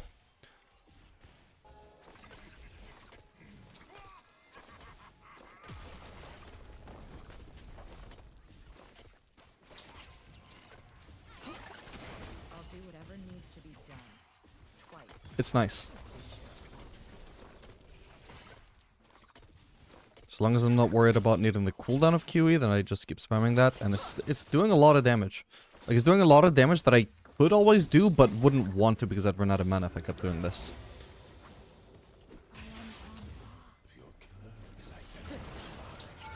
Oof, he actually almost could have died there.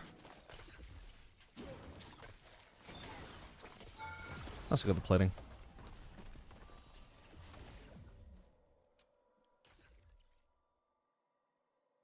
Sometimes people die for a good cause, namely mine. That's why I'm an optimist.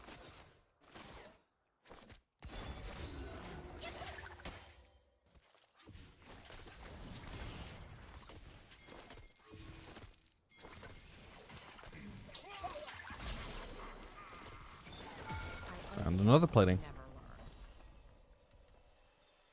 How much do I need? I need 300 gold for Phantom Dancer.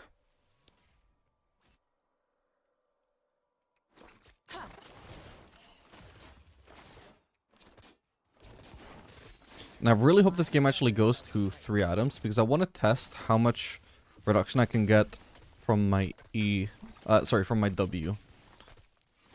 Will I have infinite W uptime? Because that is something that Xayah used to have with Navori when it used to give more reduction. But she doesn't but then they nerfed it and she didn't.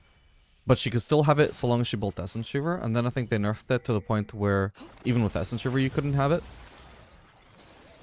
I'm not sure what it's like now. Nice one. I could do with basing. There's Herald up in 27 seconds, but that's a long time. Do I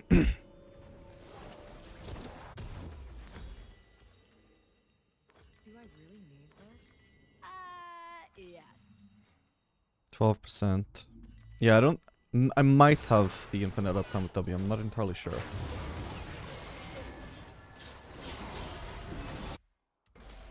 If nothing else, I think it should actually give me a greater amount of feathers that I can actually stack behind objectives like Baron and Drake and make me smite them harder, basically. Gonna go for the Raptors here, or don't want to. I mean, I lose a lot of tempo into the mid wave if I do that, but I'm also greedy, so I'm gonna do it anyway.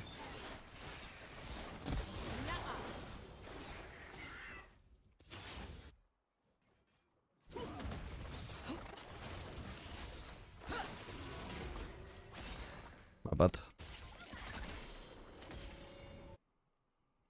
This is ambush territory.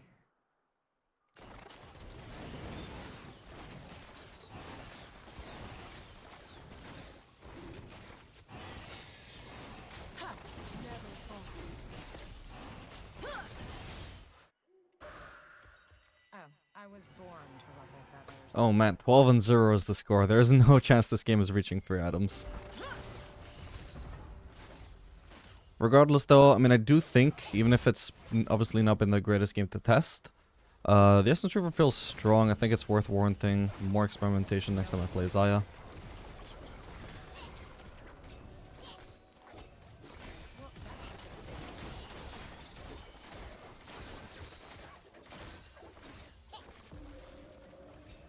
Oh, that's cleared.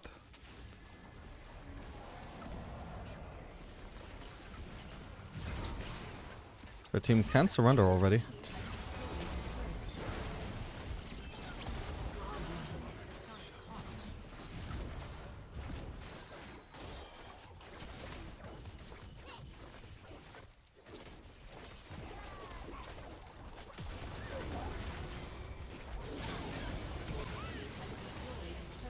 Gonna fill those feathers. Oh no. Oh. Thought he was gonna run away.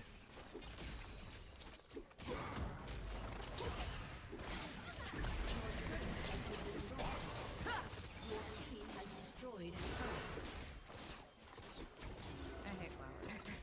Tiny skulls. Your team has destroyed an inhibitor. Your team has destroyed a turret. Your team has destroyed an inhibitor.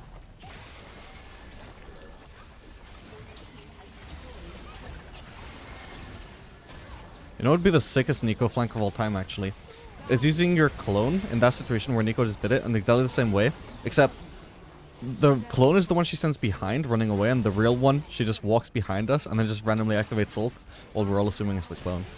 How sick a flank would that be, man? GG.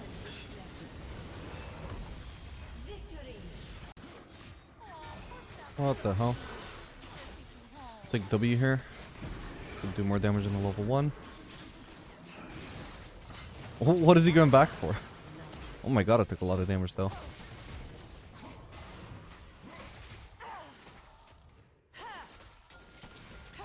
dance with me ends in blood. Minions have spawned. Well, I got him. I got Trump. No, if I had juked that, I might have actually survived. I think saying I would have won that might be a bit of a stretch. But survived, I think, might be not too optimistic.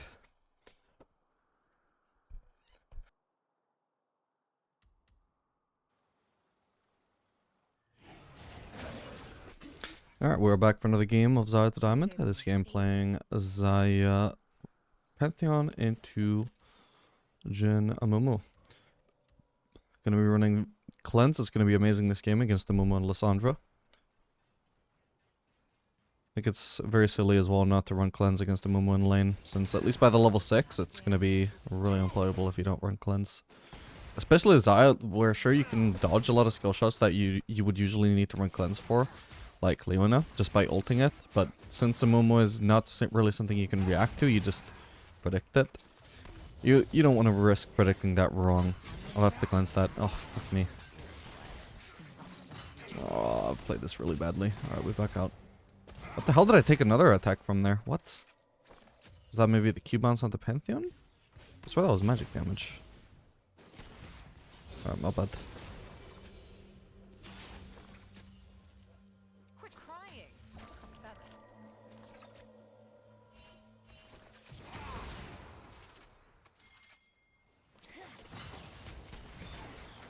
Pantheon, go in. Oh no. That certainly could have been better. Sun, right? Yeah. His thought is that I think if he actually engaged sooner, he would have just been able to back out sooner as well. And that would have actually saved his life. It's the fact that he hesitated for so long before going in that meant that him going in cost him his life as well. This is so unsatisfying. Actually can't walk up and clear that wave. He will start taking... Oh god. Ah, my bad. I didn't think about that. The fucking root, of course. My bad. It's a little bit awkward. I guess I can do double longsword. Buried and resurrected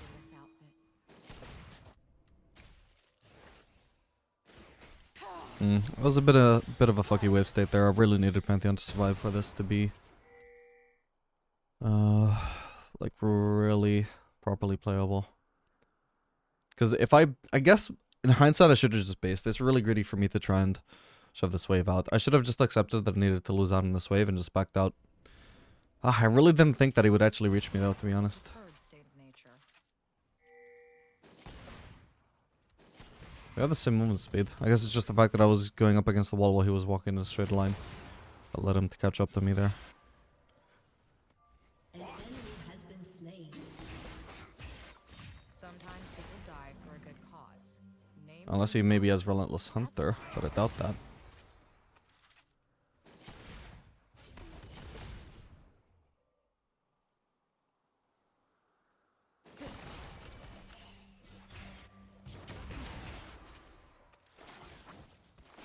nothing is ever easy, but that is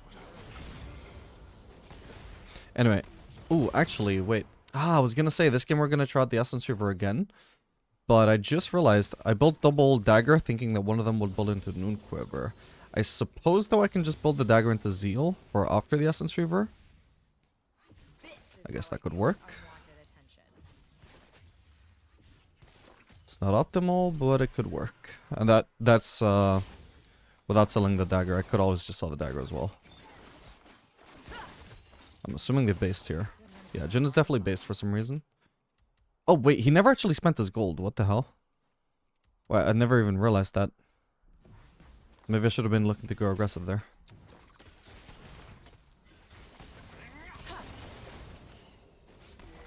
If our existence is everyone else's chaos, so be it.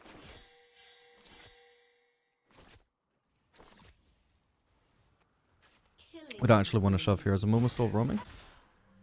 Can't tell, but... Yeah, he is. So we want to try and zone Jin from farm, not try and crash waves into him.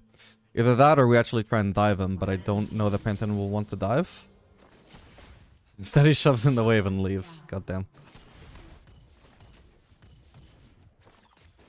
Alright, at least now I'm the same level as Jin. Well, there's not much to abuse 1v1, so I'll just shove it in base. Or maybe not base, but Homelands are do at least want to shove it in. What is he trying here? Does he have help, or... Wait, what? Wait, my feathers are going behind the fucking wall, goddammit. Might be dead here. Ah, yeah, fuck's sake, my bad. I don't know why, but I just completely did not expect where my E was going there. Should have been able to land some feathers onto him there. Ooh, I wasn't finished with these fools yet. The face of your is identical to mine. Man, that was a huge waste. If I just had my E still. There is at least one feather that I think should have hit him there. I did auto E, which is supposed to make my feather hit him there, but it just didn't for some reason. So that wouldn't have been too much damage. Should have been. It would have been smarter to hold on to my E, because the moment I didn't have E anymore, that's the reason why he could all in me. Because he knew that not only did I like fail to use my E to damage him substantially, but also I no longer had the potential to even do that later on. Humans are so very blind. But anyway, the correct call there if a Mumu was roaming is definitely for us to both stay in lane there and just freeze the lane against Jin, or we can dive him. Honestly, diving him would be the correct call, because I think he's extremely vulnerable. The Pantheon stun sets up a really easy route for me. But the problem is that diving him also takes some level of trust in Pantheon to execute correctly, which I'm not sure I have. Especially, we also even have Exhaust rather than Ignite, which is one tool to burst Jhin down that we don't actually have, even though we should. It doesn't make sense why Pantheon would run Exhaust on a pick like Pantheon. So that's already one thing that makes me not have much trust in him.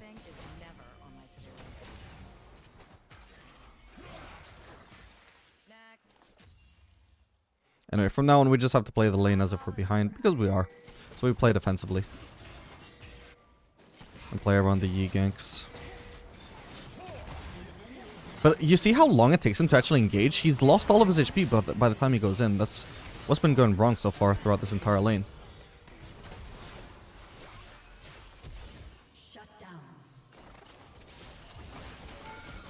Ah, I just barely didn't get the call for myself. Nice one though. Ah, that's a huge shame though. Well, how big was that shutdown? Oh my god, 300 gold shutdown to Jhin. So you basically just got a triple kill there. Or maybe a double if someone was the one that got the last hit. That sucks though.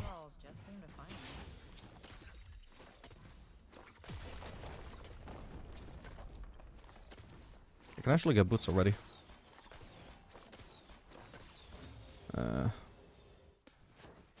Not sure I should risk trying to get that.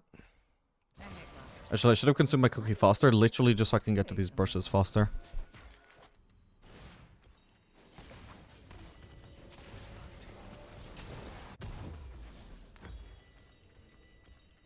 Alright, we'll just sell the dagger.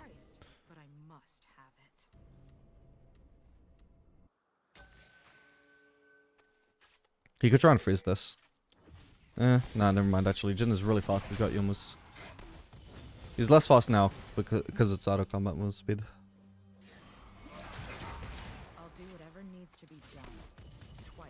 An ally has been slain.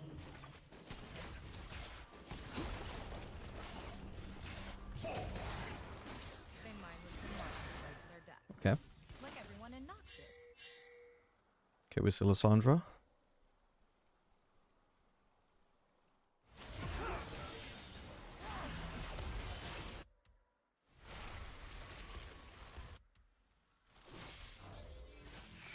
Jhin might try and ult here. Oh, hello. Oh, he's actually ghosting in. He's so fast. Fuck. And he's got Youmu's now. Okay, this should be a kill then. Nice, huge. Do I want to cleanse this? I probably do. No attack speed though. I don't have berserkers yet. Alright, but we kill him. Perfect. What a fight. Dude, that Jhin got to that fight insanely fast compared to us, even though we moved first. Jesus. Because of his fucking movement speed.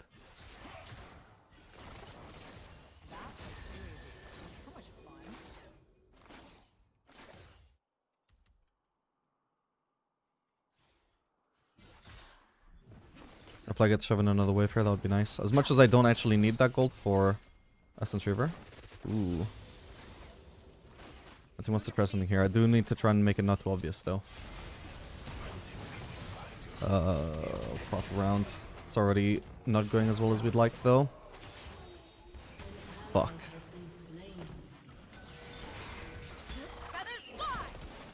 Okay, that's something. That already prevents it for him from being a disaster, so thank God. Maybe I think I should have just ignored the turret and just path through it so I could get there a whole lot faster.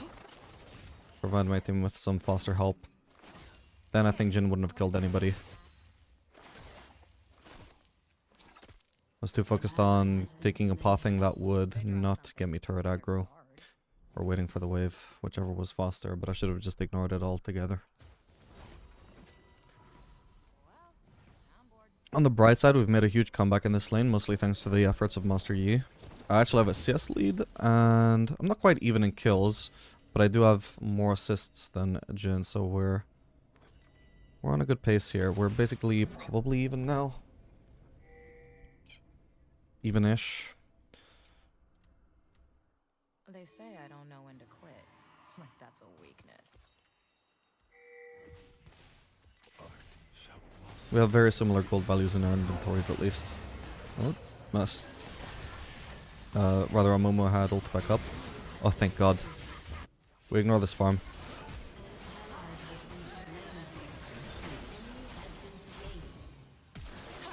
Oh, did we both flash there? No, actually he didn't. Oh. So then it's my flash that was unnecessary. I didn't think he would actually connect that, my bad. Don't know where Lissandra is. She might try and stop me pushing this turret. She might have already been headed bot and figured she may as well stay, but no sign of her at the moment.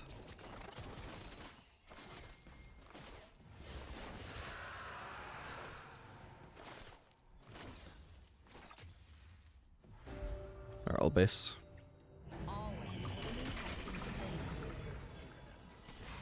Pantheon is top, so I really want to base and not try and cheese Jhin or anything here. Oh, for fuck's sake. They definitely have vision there from the fight. Alright, so I'm not going to be getting a window to base here, unfortunately, but I do need to play passive since we know our support is top. He needs to have based ages ago, by the way. When you're roaming across the entire map and your ADC is being left 1v2, you don't have the liberty to be like, oh, let me just last hit these minions near the turret, and you know what, let me just clear some vision here. It's like, no, you got the roam off. Well done, well played, it's a good roam. But now base, fast. Don't give them a window to dive me, or minimize the window where I can be dived. You know? Doesn't make sense to be so lackadaisical in this situation when your ADC is either getting dived or losing farm trying not to get dived. Or, you know, that's what we would expect. Enemies aren't really pressuring me well here. Oh, Jesus. Well, that sucks.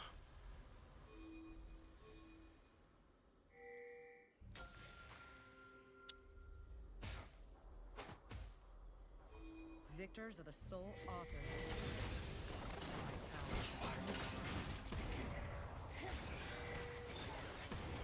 Ah, I walked right into that. Alright, I juked in the same direction every single time, by the way. Sadly, I can't kill him. Saved me from the dive, though. Jhin definitely couldn't follow up there without getting hit by a billion feathers, which would have cost him the fight. No damage to Mumu with that because of bone plating. I can't follow up Pantheon. I can't. I would literally be tanking away for most of that. Now I may as well get this wave before I try and do anything. Ooh, but he's mostly got Jhin by himself. Oh, for fuck's sake, I shouldn't. Okay, okay. He might have another Q. Oh my god, this trap. Ah, it just barely doesn't kill us. So sad. That Jhin trap actually saved them. Yep. Easy peasy. Thank god we got Jhin, but the fact that I had to waste my QE on him is also the reason why Momo survives afterwards. It's such a shame that he just flashes away from that situation on like 10 HP. Oh my god, that Amumu is really tanky, by the way. What the fuck? He's already got a frozen heart. Oh, hello. You're bad. Unfortunately, I'm just going to be zoned from the wave here. He's being very patient. This is good. Okay. We all play it anyway, though. Good for him, I mean. That's what you want to do in that situation. I, as the Xayah, I can't walk in a straight line. I have... Because it's hard to dodge Lee Sin Q just entirely on reaction. So I have to be trying to predict it. And the entire time that I spent predicting it and just juking, walking side to side, while he just walks in a straight line like this, that's a whole lot of distance he's gaining on me, which increases the chances he's going to land his Q when he finally does throw it. Because he only gets one chance. He can't throw one Q, keep on chasing me, and then throw another one. He doesn't. The chase isn't going to last that long. So definitely make the Xayah waste as much of her time as possible, just juking side to side, before you finally throw your Q.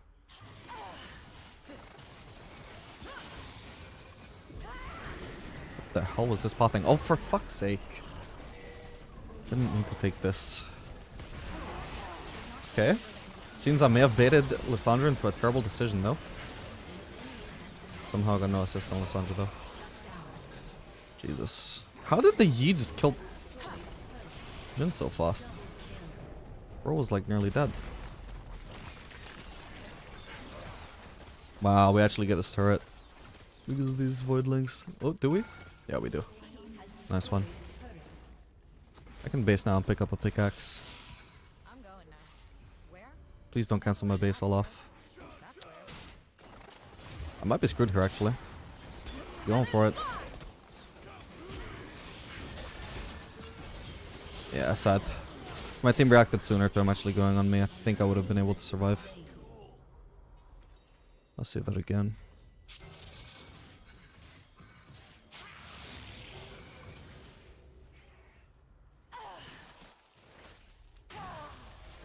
They did have a long way to path around is the thing.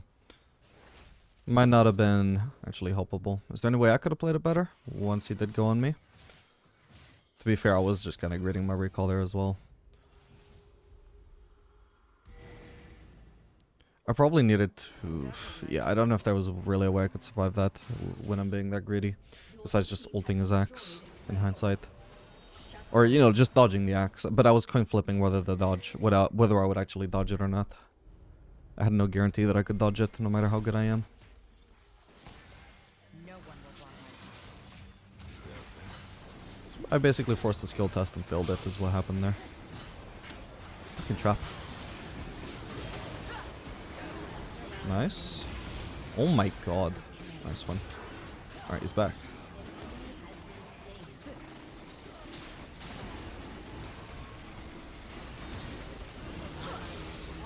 I got it. Nice. But I'm being greedy with my flash. Or am I? Holy fuck, it actually worked out. I'm fine. Perfect. Well played, guys. Who's alive? Just the Umumu, so I don't have to be afraid. I nearly have ult as well.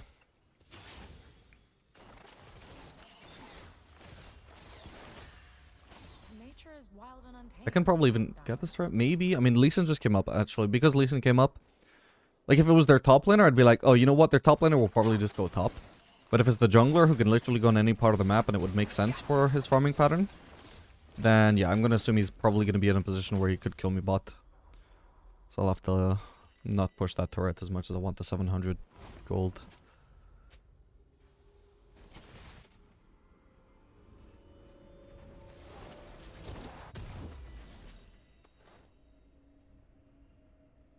Hook me up with that magical creature discount. Do I want to go bot again? Probably not for now, not unless somebody else pushes it in. Oh, but it's Olaf. I need somebody else to be dealing with Olaf. Oh, I was born to ruffle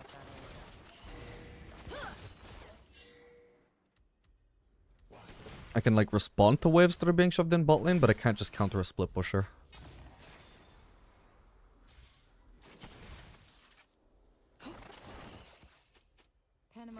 Ooh, we're doing Baron. My bad, I should be closer in the area. Okay, we got it though.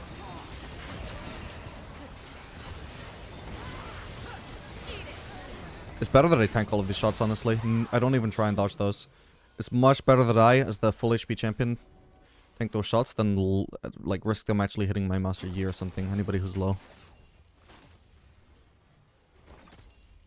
I think he was way too happy to just let me tank those as well. He was like, ooh, I'll just get the free hits on Xayah if she's gonna tank them. But I think he should have been much more trying to snipe my teammates there. He wasn't like being patient at all, not trying to snipe them around me. Just was completely satisfied with feeling half my HP instead of trying to kill my teammates. Not that there's no value in getting me to half HP, but I think you really want to hope for getting something back there.